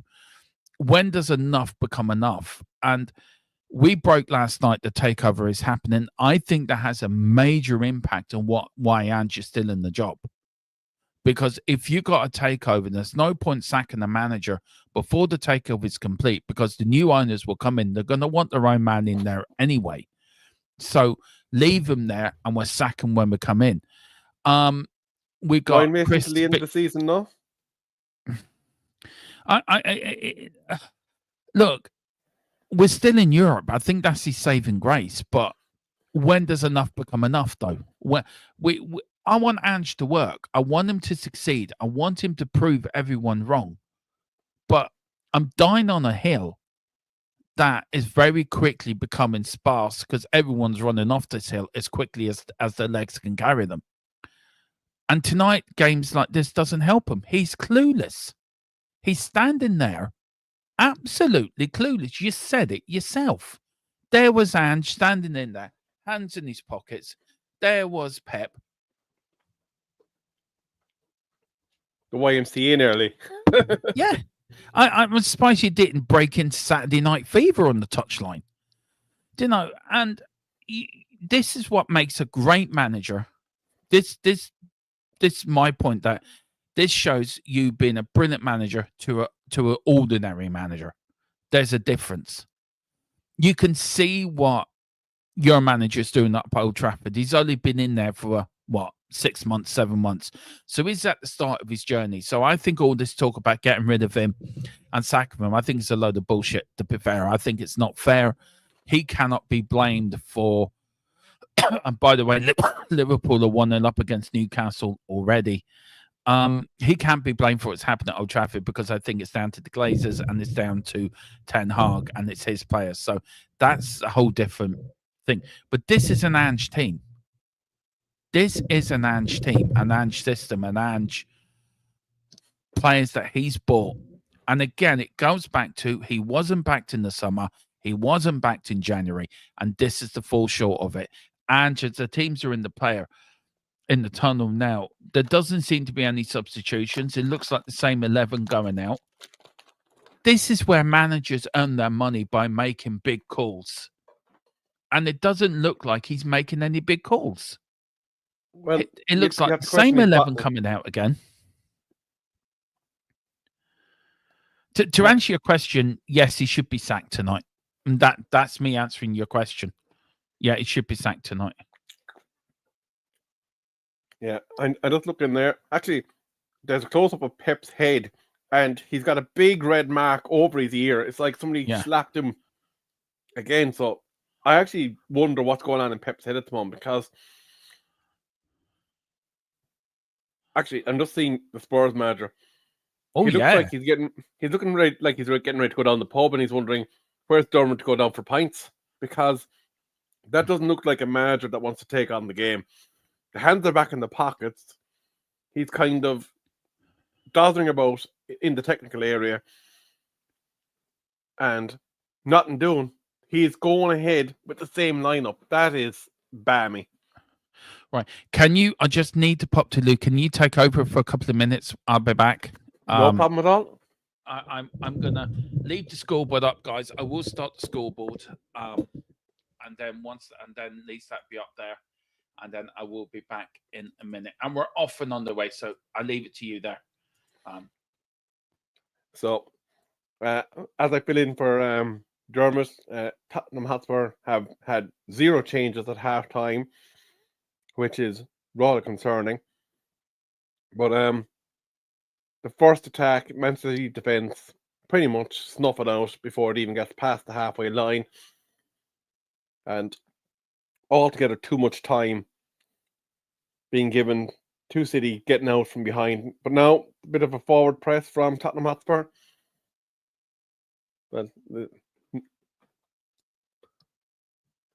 And City receiving the ball from the throw-in. Tottenham with it back.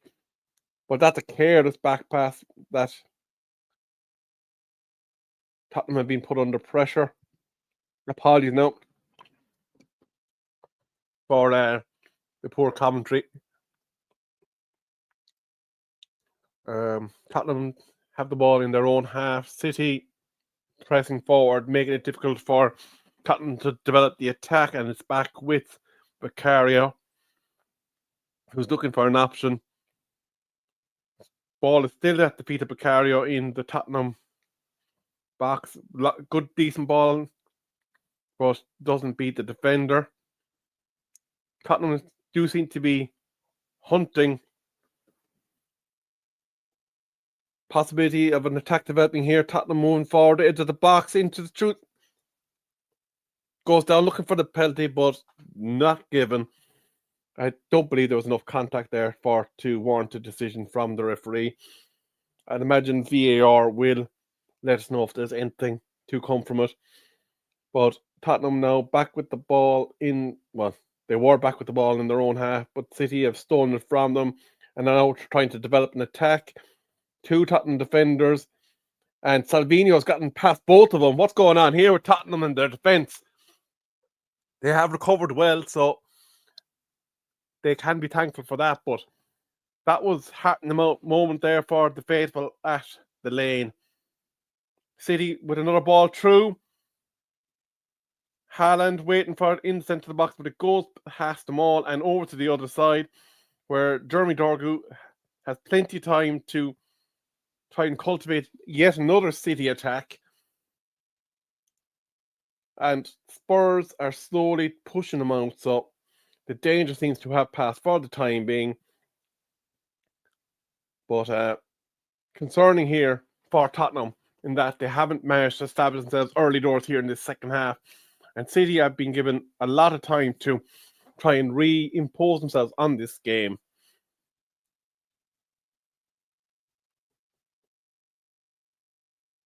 Another bit of movement here now.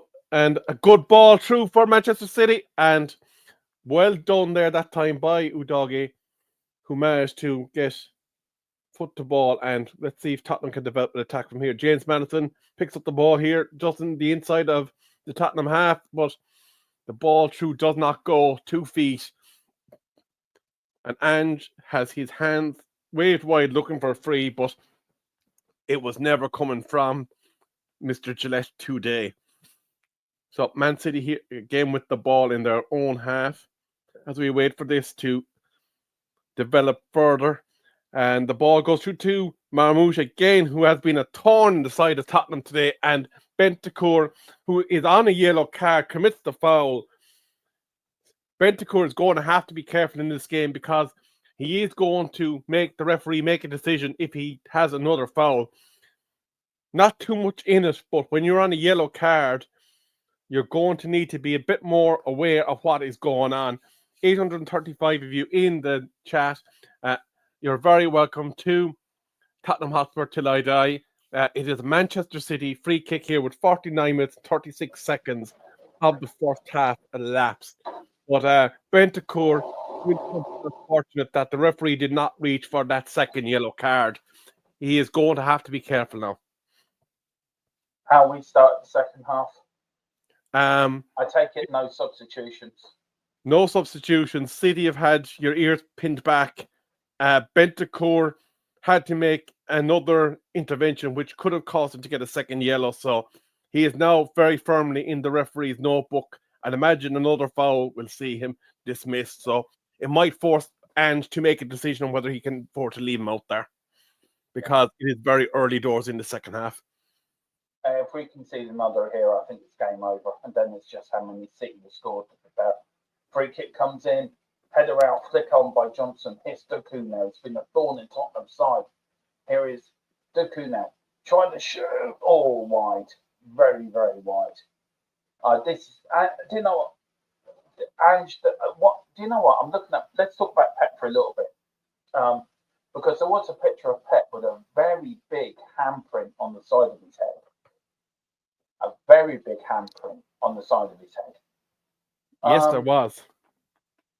Oh, here's Bergville. Bergville puts it out now to your doggy. Your doggy, we'll get back to that in a minute. So much talking points in this game. Also up at Old Trafford as well.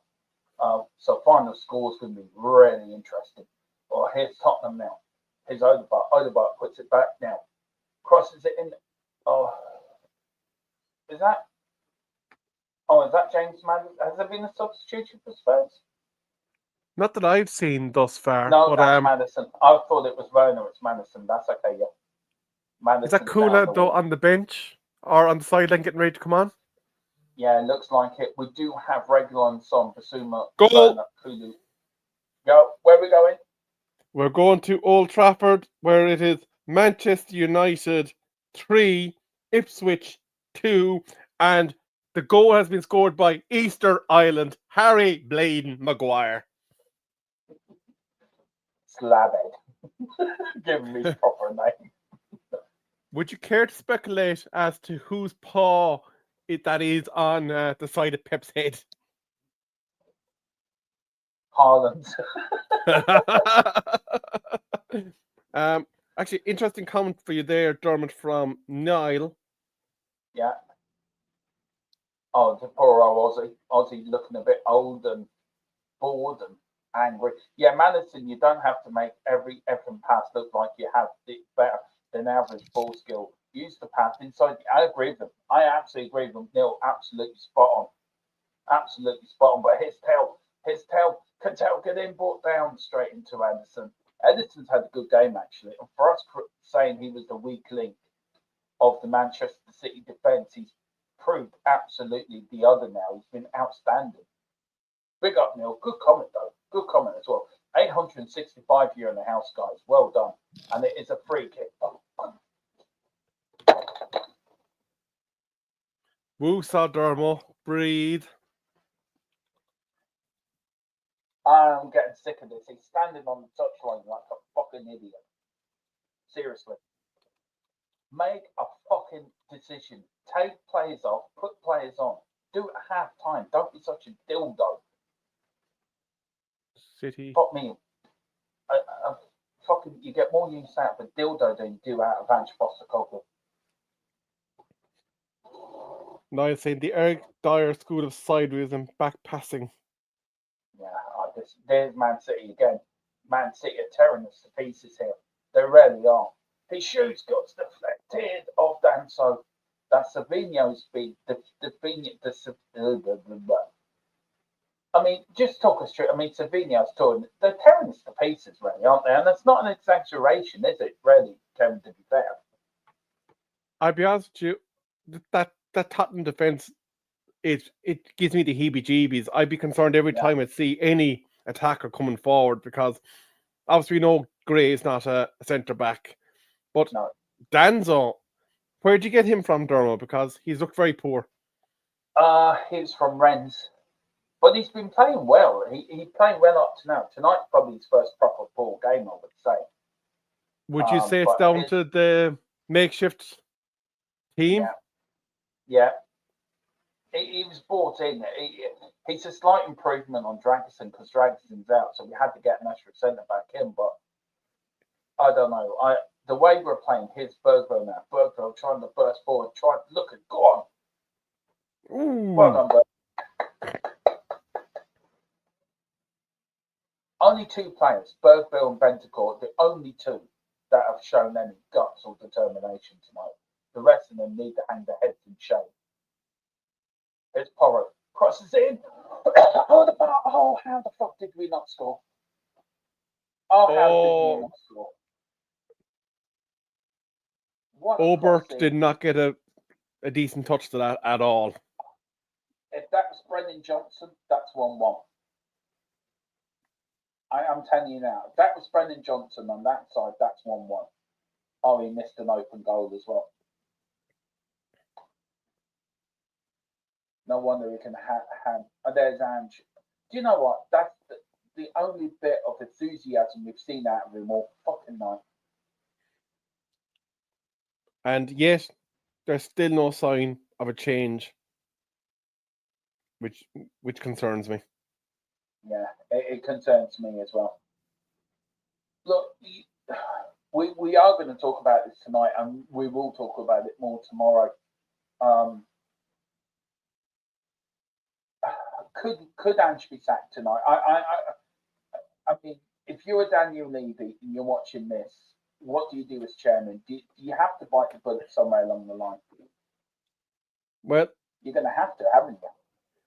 I suppose the question is the Europa League basically the hill that he'll die on? And if he goes out of the Europa League, will that be the one that causes him to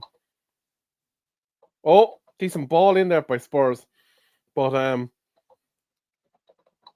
it's getting to the point where you have to wonder if he's the man to, like Maddison there, like he absolutely headless. I might be slightly ahead of you actually here on this, but I'm looking here. Oh, good save, Edison. Oh, should have scored. Oh, for fuck's sake! Oh, I'm sorry. That's it, Madison booking. Did you see it? He had a full wrap a la rugby tackle there. Yeah. Like, that was clueless from Madison. Like, he's no captain. He is no captain. I've asked the question to my source. I just said to him, it's a stupid question, I know. But this is a shit show. This isn't that. He's no captain either, Kevin. He's no captain at all, man. He's even your worst Man United player are probably a better captain than we've got. I mean, we're getting out jump, we're getting out fought. I mean, oh, for fuck's sake. Like, Dermot, I wasn't the biggest fan of Harry Maguire as captain of Manchester United, but yeah, he seemed more equipped than Maddison, I'll be honest with you. Does that sound better, man? Slightly, yeah. You're still slightly away from the mic, or as if you were away from the mic, I should say. Yeah.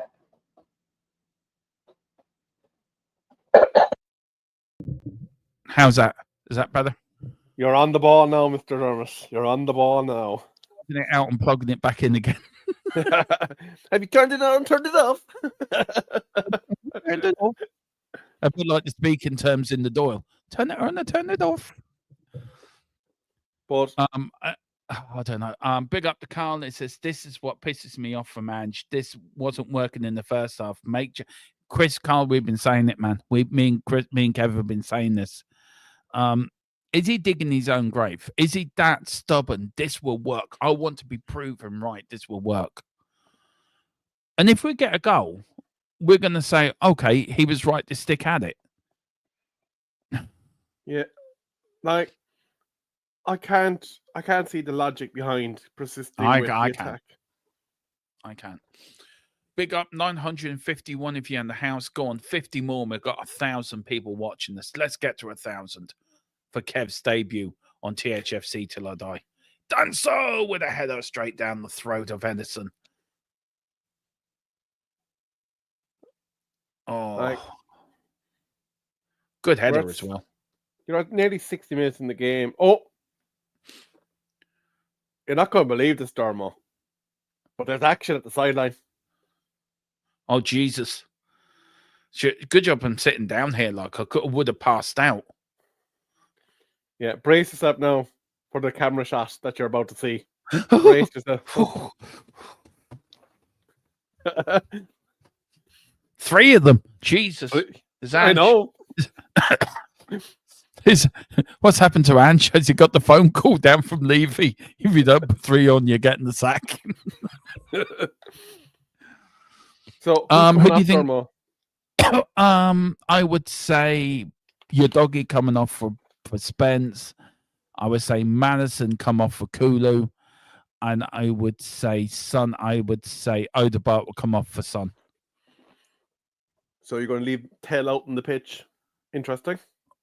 But we've got no other striker though, have we? To be fair, or you stick Johnson up front and take Tell off and put Sonny in the wing then. And put Kulu in the middle. With take off Madison for Kulu, and then put Porro off for Spence. But here is Tottenham. We're getting a bit into the game now. We're starting to come into it. Here's Odegaard. His shoes gets deflected. We should have scored. It's a corner. This game is still here for you, Dermot. The game is there to be won still. We can get a point out of this. I tell you who's impressed me actually second half has been Odegaard. At least he's tried. He's coming off now, I think. Here's Porro. All in from Porro. Yeah. Archie Gray's up. Bergville's up. There's Haaland marshalling the Manchester City defence. Done so while my Qatar gently weeps. I like that. Big up to you. Big up to you, Neil. Don't tell him. Oh, Bergville's gone down in the middle of there. Now, Bergville was pushed down. Was that a penalty? No, says the referee. He's not going to VAR. Let's see what happens here. I'm sorry, that's a penalty. Sorry. That should be a penalty. I don't know what you think, but that should go to VAR. That should be a penalty. Well, you'd imagine VR were actively checking all situations, so let's have another. I do love Pep's, enthusiasm. Like, I do love it though, to be fair to him. Well, he was down his knee having a little prayer there a second ago. For fuck's sake.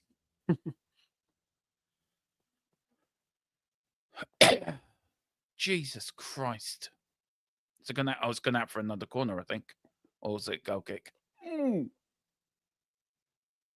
Oh, it's going out for another corner. James Madison. Yeah, I know, Carl. I still think we can win this, but I want to attack, get Decky on the pitch. Exactly. Oh, header in! Oh, fucking hell. That was nearly in the back of the net. That was saved on the line. There was a header for Bentancur. Look at that from Benny. Good header.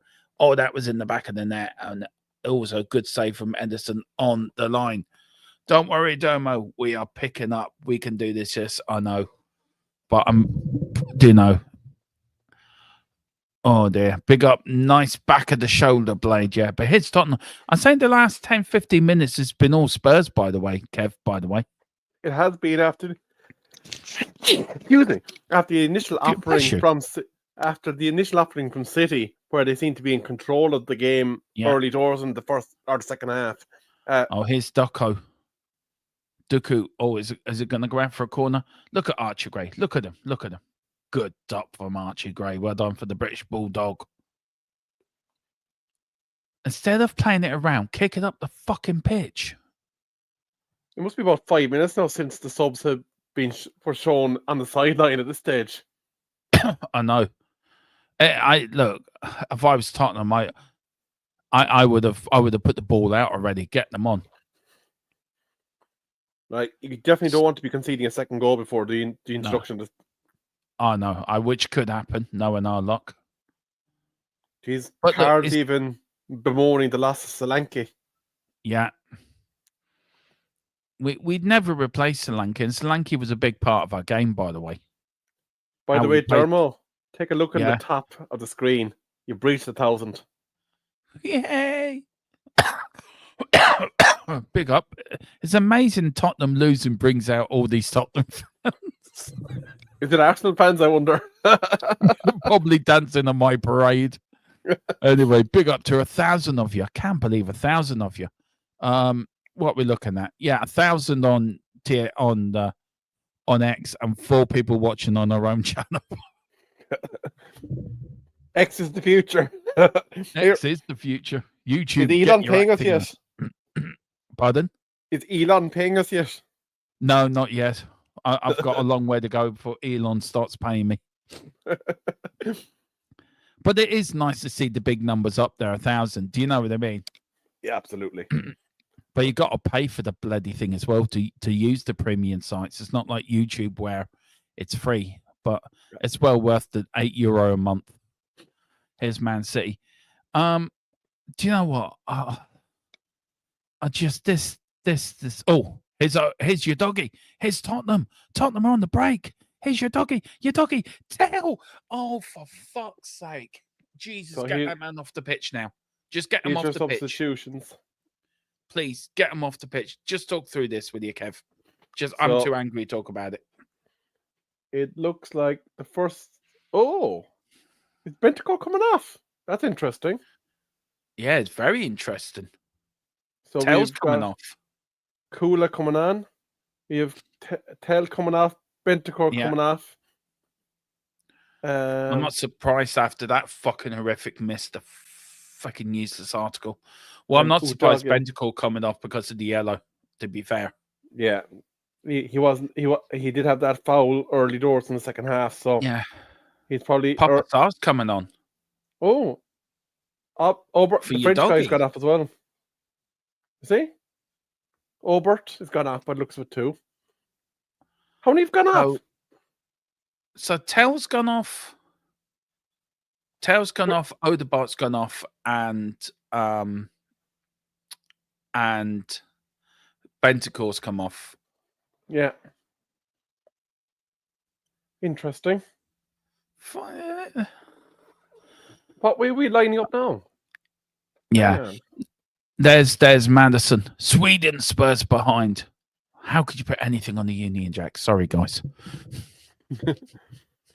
Let's see. Here's coming. Oh, Benny. Oh, Johnson over the top. He should have buried that. Big up to Gixie 942 said, "This is it, boys. 2-1 Spurs. Son with 2. Dermo, he is 19 years old. Chuck in the deep as I am giving him a break, but to be fair, Carl, look, he should have scored. That was easy. He should have scored that. Dermot, But brace yeah. yourself. There was 4 subs. Jesus. So Spence for a doggy, Son for Obert, Yeah. Cooley for Tell, and Papasar Go for on, Jedi. Bentacore. Go on, Jedi. Go on. Go on. Go on, Sonny. Go on, Sar. Sar now to Danso. This is getting exciting now. Good stuff from Spurs. Tottenham try. Look, I get it. He's 19, Carl. I do get it. And he should have scored, though. That was a golden opportunity to put it 1-1. I get it. I'm giving them all the time in the world. I think he will be a talent, and I think Tell will get there. And I think if you've got the right, Kevin was right. I think if you put the right structure around him, I think he will become a good striker. And look, I think they're good subs, but for me, these should have been made at halftime. Some of We them had should be to made wait after 20 minutes. Yeah.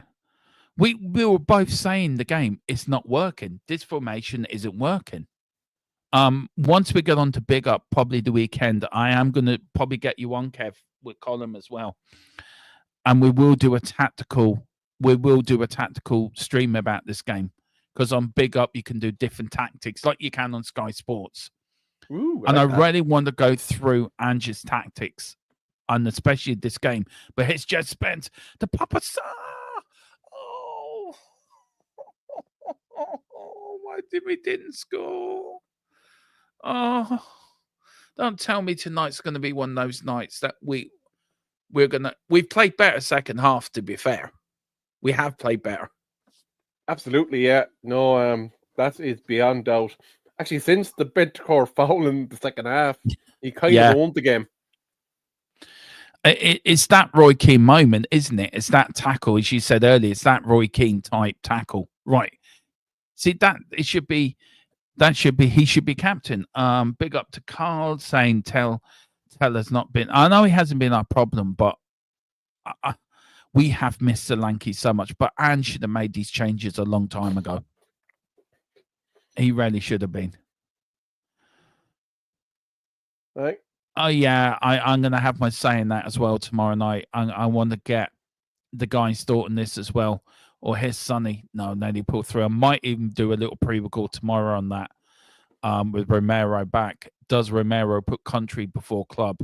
And I think Romero does put. I know Gixie's coming. Your Spurs, have we scored? Is he ahead of me? Has he seen something in the future? Gixie 94.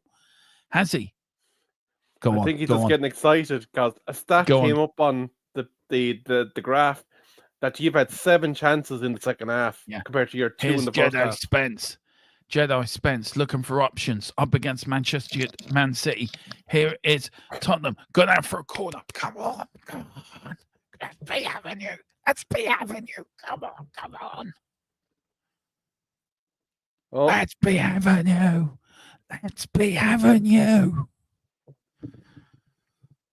I'm finding my inner Delia Smith. There's a look of bewilderment at Old Trafford. Casemiro's coming on, and Xerxes wondering, okay, what's the call? Because nobody's communicating what the tactics are to him. But Rasmus Højlund gone off, Casemiro's on, so old man Cass to see us out, hopefully.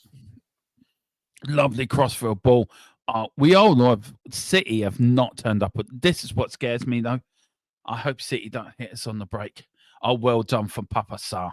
See, this works, Kev. This works. This formation is working. This is what we should have started with. I'm sorry. It's not just your formation, though. It's also the personnel that are on the pitch. Yeah. Makes more sense. It does. Here's Sonny. Obviously, with the exception of Bentancur, who probably would have been better in the midfield, but obviously he can't. Good stuff from Spurs here. Good build-up play as well. This is better. Oh. 17 minutes gone.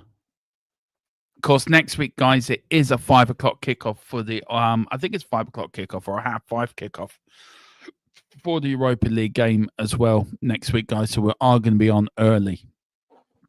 We're going to be on very early next Thursday. Eid al-Kamar is a 5:45 kickoff. Oh Lord! Here's good stuff. Here and the Man United are playing at the same time, I think, as well. Are we? I'll tell you now. Yeah. Here's Jedi Spence doing a bit of Jedi magic. Here is Madison, the darts man now too. The Gazelle. Yes, we are. And here's the Spanish Matade de Kulu, the 60 ginger from Sweden, looking to get something back. He gets a free kick. Referee blowing his whistle. Hang on there, lads. I need a shave because I'm the best that you can get. Apparently. Is it me or does Phil Foden look like he's 12?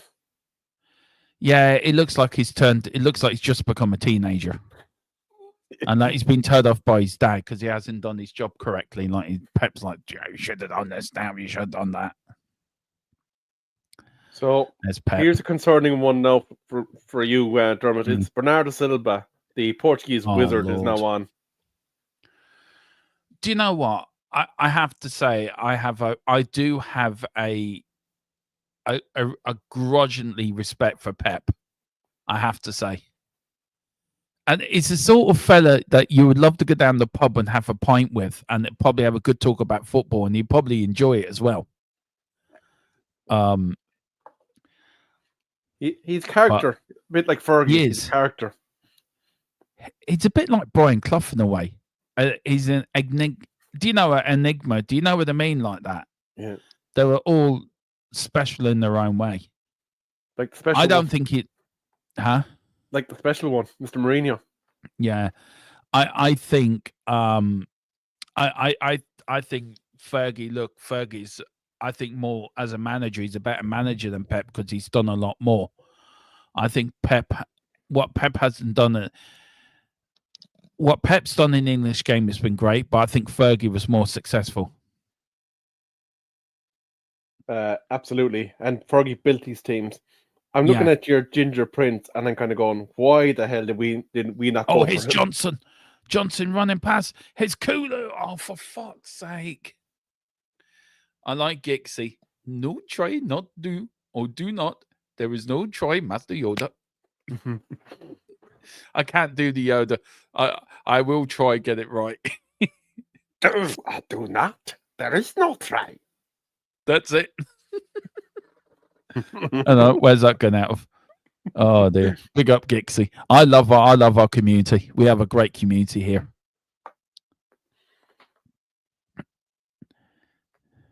I've enjoyed doing this watch along with you tonight, Kev. It's been great fun, actually. Well, we were both wallowing in disappointment early doors, so we were. You're not. I'm still am. I'm not counting my chickens. Yeah, I'm still in angry mode. You wait till we get the final score, which is 15 minutes long. That's going to be angry. Oh, So unless we get. We'll have to start a timer and just let you rant for 15 minutes. That's it. You just sit in the corner. Oh Lord, I'm looking forward to tomorrow night's stream. I'm gonna really looking forward to the talk tomorrow night about getting into that and about. It'd be nice to get in depth about these takeovers and takeovers of the past and what they are now, and especially with the way the Tottenham are and Man United are, and the difference of where we are, and we want our owners out for two completely different reasons. Like, but his Jedi Spence, look at him, just doing these bit of Jedi magic, saying, you will not get the ball off me. You will not get the ball off me. Doing a bit of an Obi-Wan Kenobi. Not Ewan McGregor, Alec McGuinness. That's who my Obi-Wan Kenobi is. Oh, Tommy Two Whips is in the stand. Is he? He is, yeah. Oh Jesus! Here's Daco. Oh Daco, good tackle that was. It was offside. Jesus, that linesman's a bit porky. I was going to say he looks like a Teenage Mutant Hero Turtle because there's no neck there. Oh, yeah. Now, I'm sorry. Is he falling asleep? I was thinking.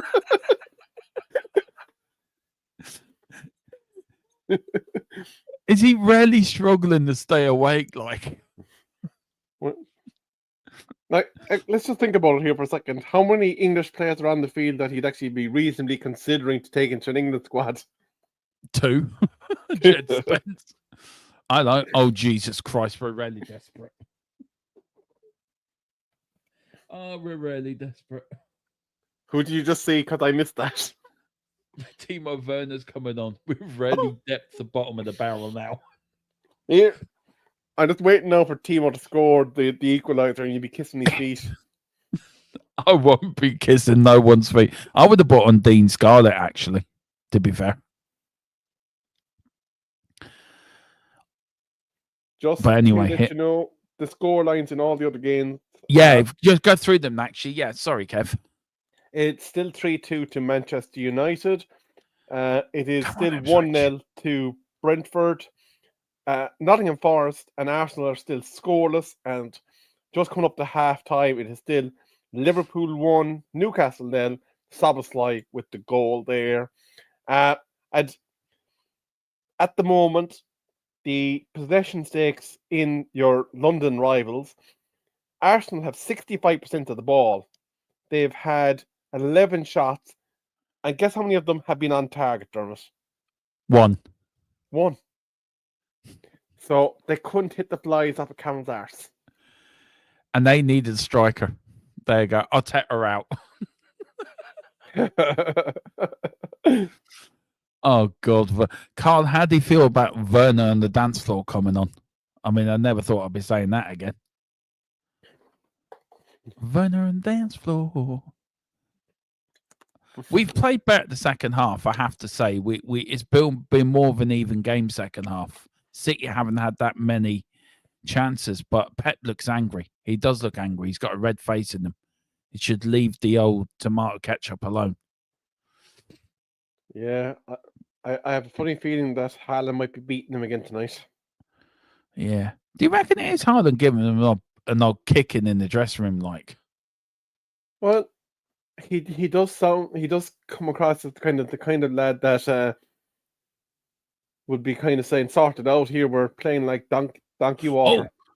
Oh, is Sonny going to get there now? Yeah. I mean, there was talk over the weekend that there was some talk about him being asked to leave the club after they lost to Liverpool, but you'd be mental to get rid of Pep, to be fair. I think Haaland's a moaning mini, actually, to be fair. I don't even think he's that good of a striker, as that's going to shock people. Like, when you go through the squad, there's nobody else really that you think would put their hands on him. Yeah, but didn't they win leagues without a striker, though, Man City? They had the false nine, wasn't it, for the season? I think it was KDB with the false nine, wasn't he? Yeah, it was. Anyway, here's Man City looking to build something. Tottenham trying to press, trying to build something. Trying to build something. Can we get an equaliser? Can we do something? Can we do something interesting? But Man City kept pressing, kept pushing, keep knocking on the door. Tottenham not doing anything. Kev laughing his head off because he knows Dermotron is talking a load of bullshit. No, I'm not at that. I haven't seen what's in the chat because I'm in the middle of trying to do something else here in a minute. If it's Colum trying to cause havoc, please do. No, it's Neil. He said, how can you put your hands on that big head?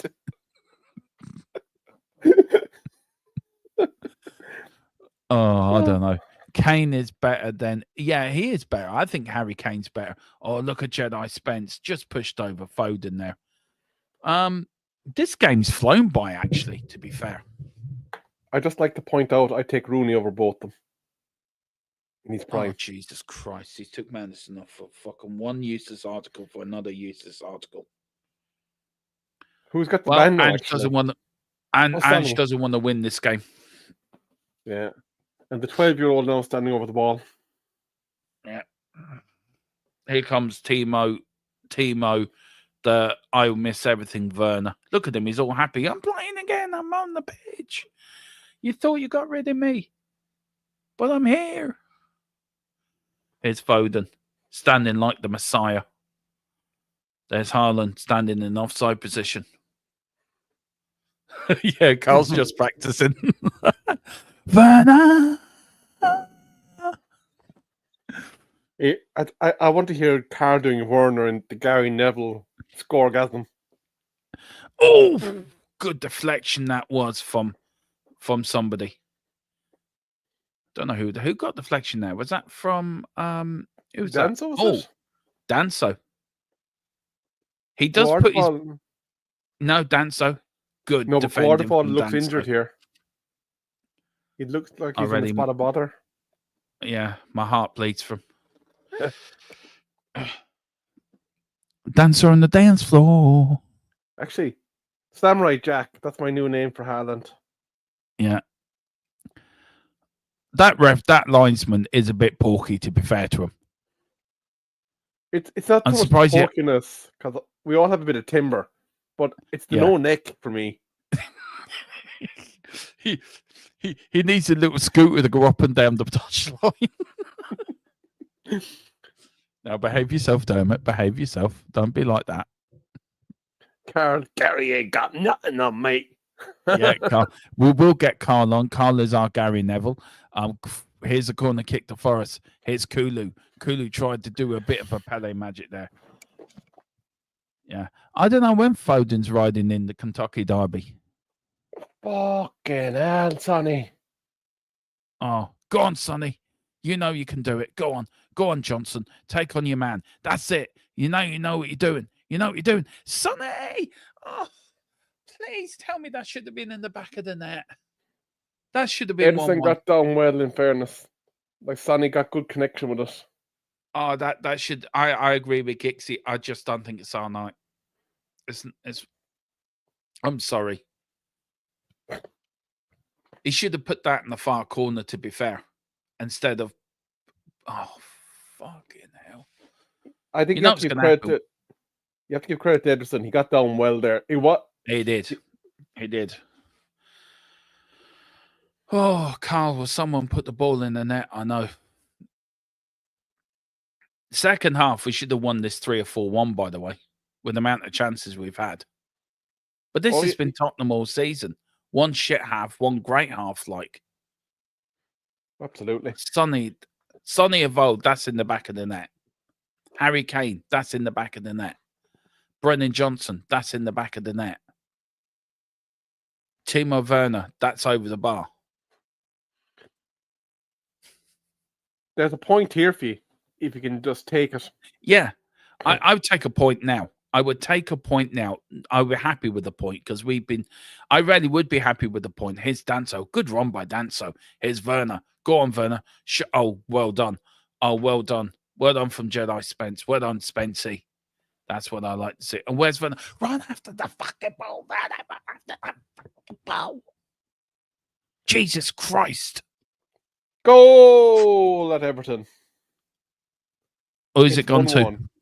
to? Ooh. I did say Jacob that would be a Ryan. draw, actually. Jake O'Brien.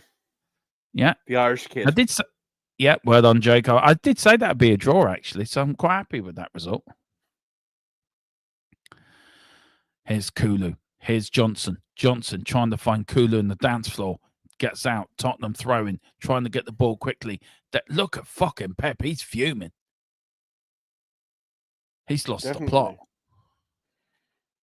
Somebody's going to get a beating. Go for no one. Thanks, Carl. Go on, Bergville. Oh God. Oh no. Oh no. Oh no. Oh no. Tackle. That's it, Danso. Well done. Well done. Oh, well done, sir. Oh, fuck off, referee. Seriously. I'll fucking get up, you fucking... Jesus Christ. I'll get up. You didn't touch your head. Breathe, Dermo. Breathe. I am sorry. I cannot stand diving bastards.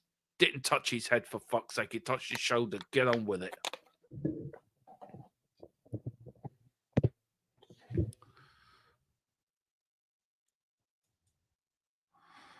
Ooh, ba ba ba ba ba ba ba ba. Three, the running rough shot over. Shit. There's Ange doing what Ange does brilliantly. Do you know, he'd make a good Del Boy trotter, and he actually would. He would make a good signpost as well. ooh.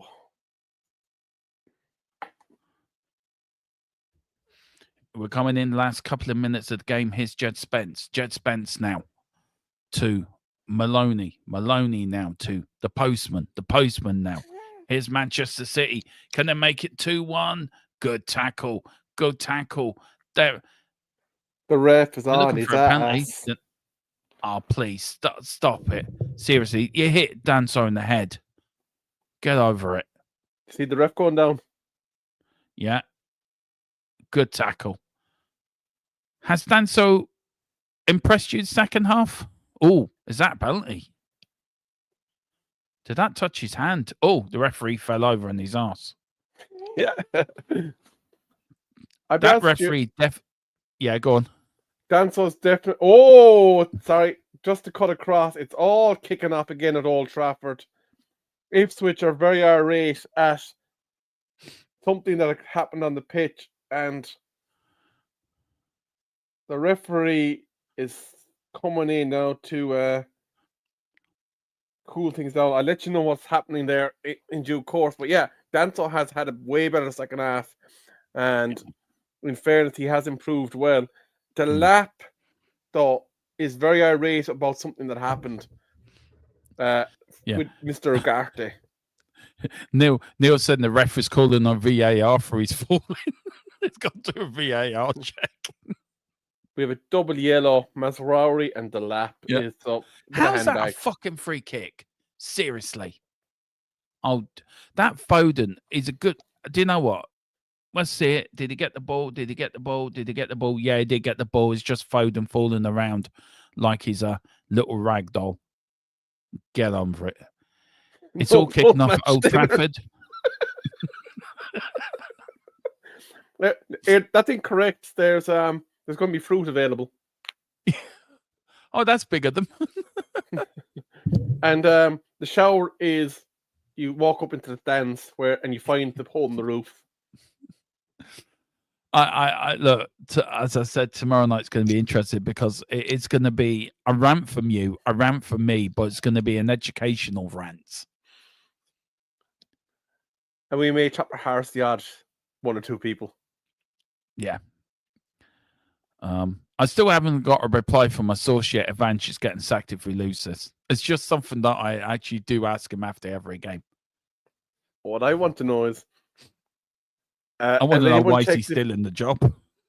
I want to know is Cullum still alive, because apart from his basically firing of Onana from a turret, he's been very quiet since. Bless him. He's very tired as well. God love him. He's been working very hard. 4 minutes time added on. Oh, let's see. I'll give you a few minutes. Oh, I was going to say I'll give you a few minutes to pick a player of the match, but I couldn't disagree. I thought Daku's actually been the best player on the pitch, actually, to be fair. Oh, for fuck's sake. Can this game just finish now so I can get over and done with? It looks like Arsenal are about to drop more points. Oh. As they cannot find a way through the Forest defence. Well, at least that's one good thing, that Arsenal were losing or drawing or whatever. But anyway, it's Tottenham. Here's Sonny. Oh, here's Kulu. Kulu on the break. Good tackle. But Tottenham now putting the pressure on. 3 minutes to go. Come on.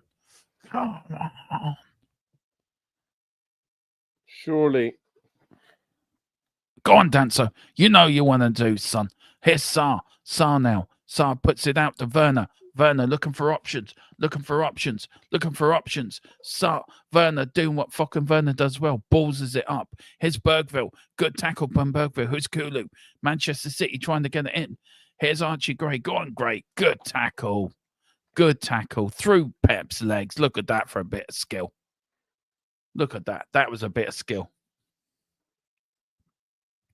Now he's on his arse because he's got a bit of cramp.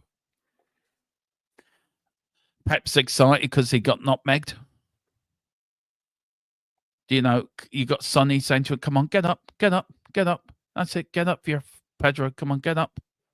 I'm going to say this to you, Dermot, and I'm looking at the mannerisms of your manager, and he's got the same forlorn look about him as Ten Hag did at the end of his stint. I just don't know. I really don't know why he's still in the job. I just don't know. Do you know?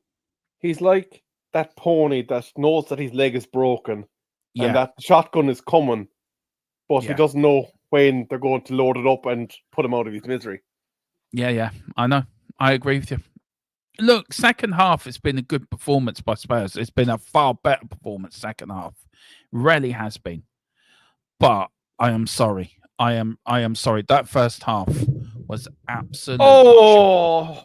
Oh no. What's happened? I'll wait for you.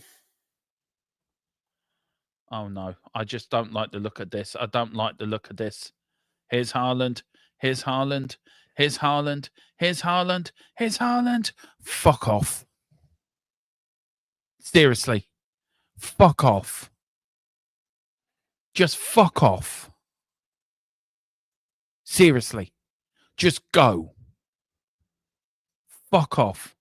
What's Ange doing? Praying to the fucking Haaland club. Now, has it been given or is it going to be chalked off? Oh, it's been chalked off. Is it? I think. Let's see. Don't go That came yet, off his Carl. hand. That came off his hand. It did come off his hand. That should be chalked off. That should be chalked. If there's any justice in the world, that should be chalked off. There's no way That that come should off his stand. hand. I'm sorry, that come off his hand. Let's see. Yeah, that come off his hand. I'm sorry. That should be no goal. That should be no goal whatsoever. VAR check is official. Are they giving it? There's a check. So Oh, good. Good. I hope they're going to check it off the fucking lanky git. He's done. Big up to Tequila who's in the house. Big up, man. I hope you're well. Hope you're okay, brother.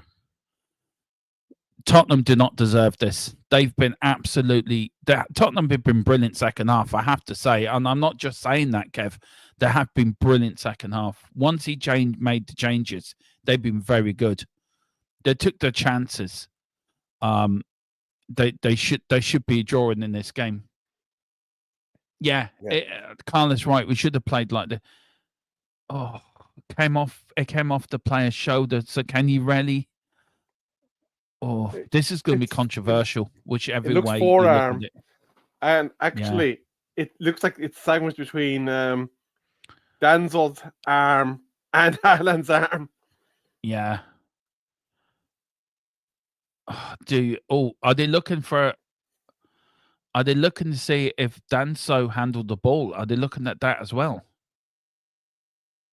Well, I think Danzo's handball was as a result of the ball coming through off Haaland's. Yeah, it doesn't make a difference. We're still lost. Right.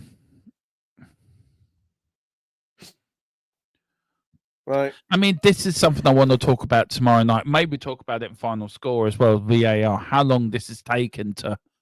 What's Pep doing now? Pep's starting doing this. Does he want to be a juggler?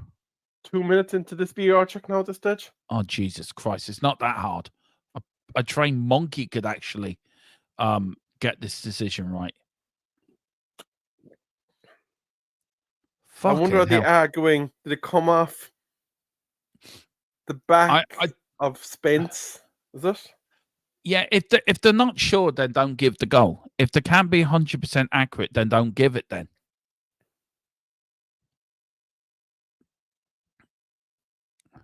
I wouldn't give it. If you're not sure, don't give the goal. 1-0. Chalked off. Yes. Come on, Tottenham. There you go. That's the inspiration we need. Can someone tell Ange he is a manager? I know, but come on, we can get an equal. We haven't. I'm sorry, have we? I'm ahead of you, and I couldn't help but react. Have we? Have we? No, we haven't. We haven't. But what a chance! Oh, for fuck's sake, no! Oh, we should have been 1-1. That should have been 1-1. Yeah. That's... Oh, Papa Sarr, what you done, son? Oh, God, we should have scored. We've had chances in this game to really win the game. It came off Son's back, by the way. Oh, that should have been 1-1. I'm thinking he should have put a boot to it. Yeah. The way he kind of bobbled at him. Oh, cheers, tequila. Yeah. Oh, that should have been 1-1. Oh, what's he doing now? What's the ref? The closest ref you could get. What's he doing now? I don't want to see these ugly mutt on my TV. Get them off, please. It's making me want to throw up my dinner when I have it. Carl is Haaland. not a fan of Pat Bissar. Zara's been crap all season, yeah. I thought I got away without losing the plot. Thanks. Same here. And it is, guys. That is it. It's all over. Lackluster Tottenham lose again. Ange loses to Pep. Manchester get. They're still checking the handball, by the way. Manchester do get a little bit of light relief from the North London Tottenham raid. It is 5 wins and 1 defeat in favour of Tottenham. Sonny's shouting at the referee, complaining. There's players complaining at the referee. Sonny's saying, why was that? Why did it take so long? I don't know what the argument's about here. Jed Spence is getting involved. Sonny's getting involved. Bergville's just... Sonny's really angry at the referee. And there's a sign coming up on the screen. 24 years, 16 managers, 1 trophy. Yeah.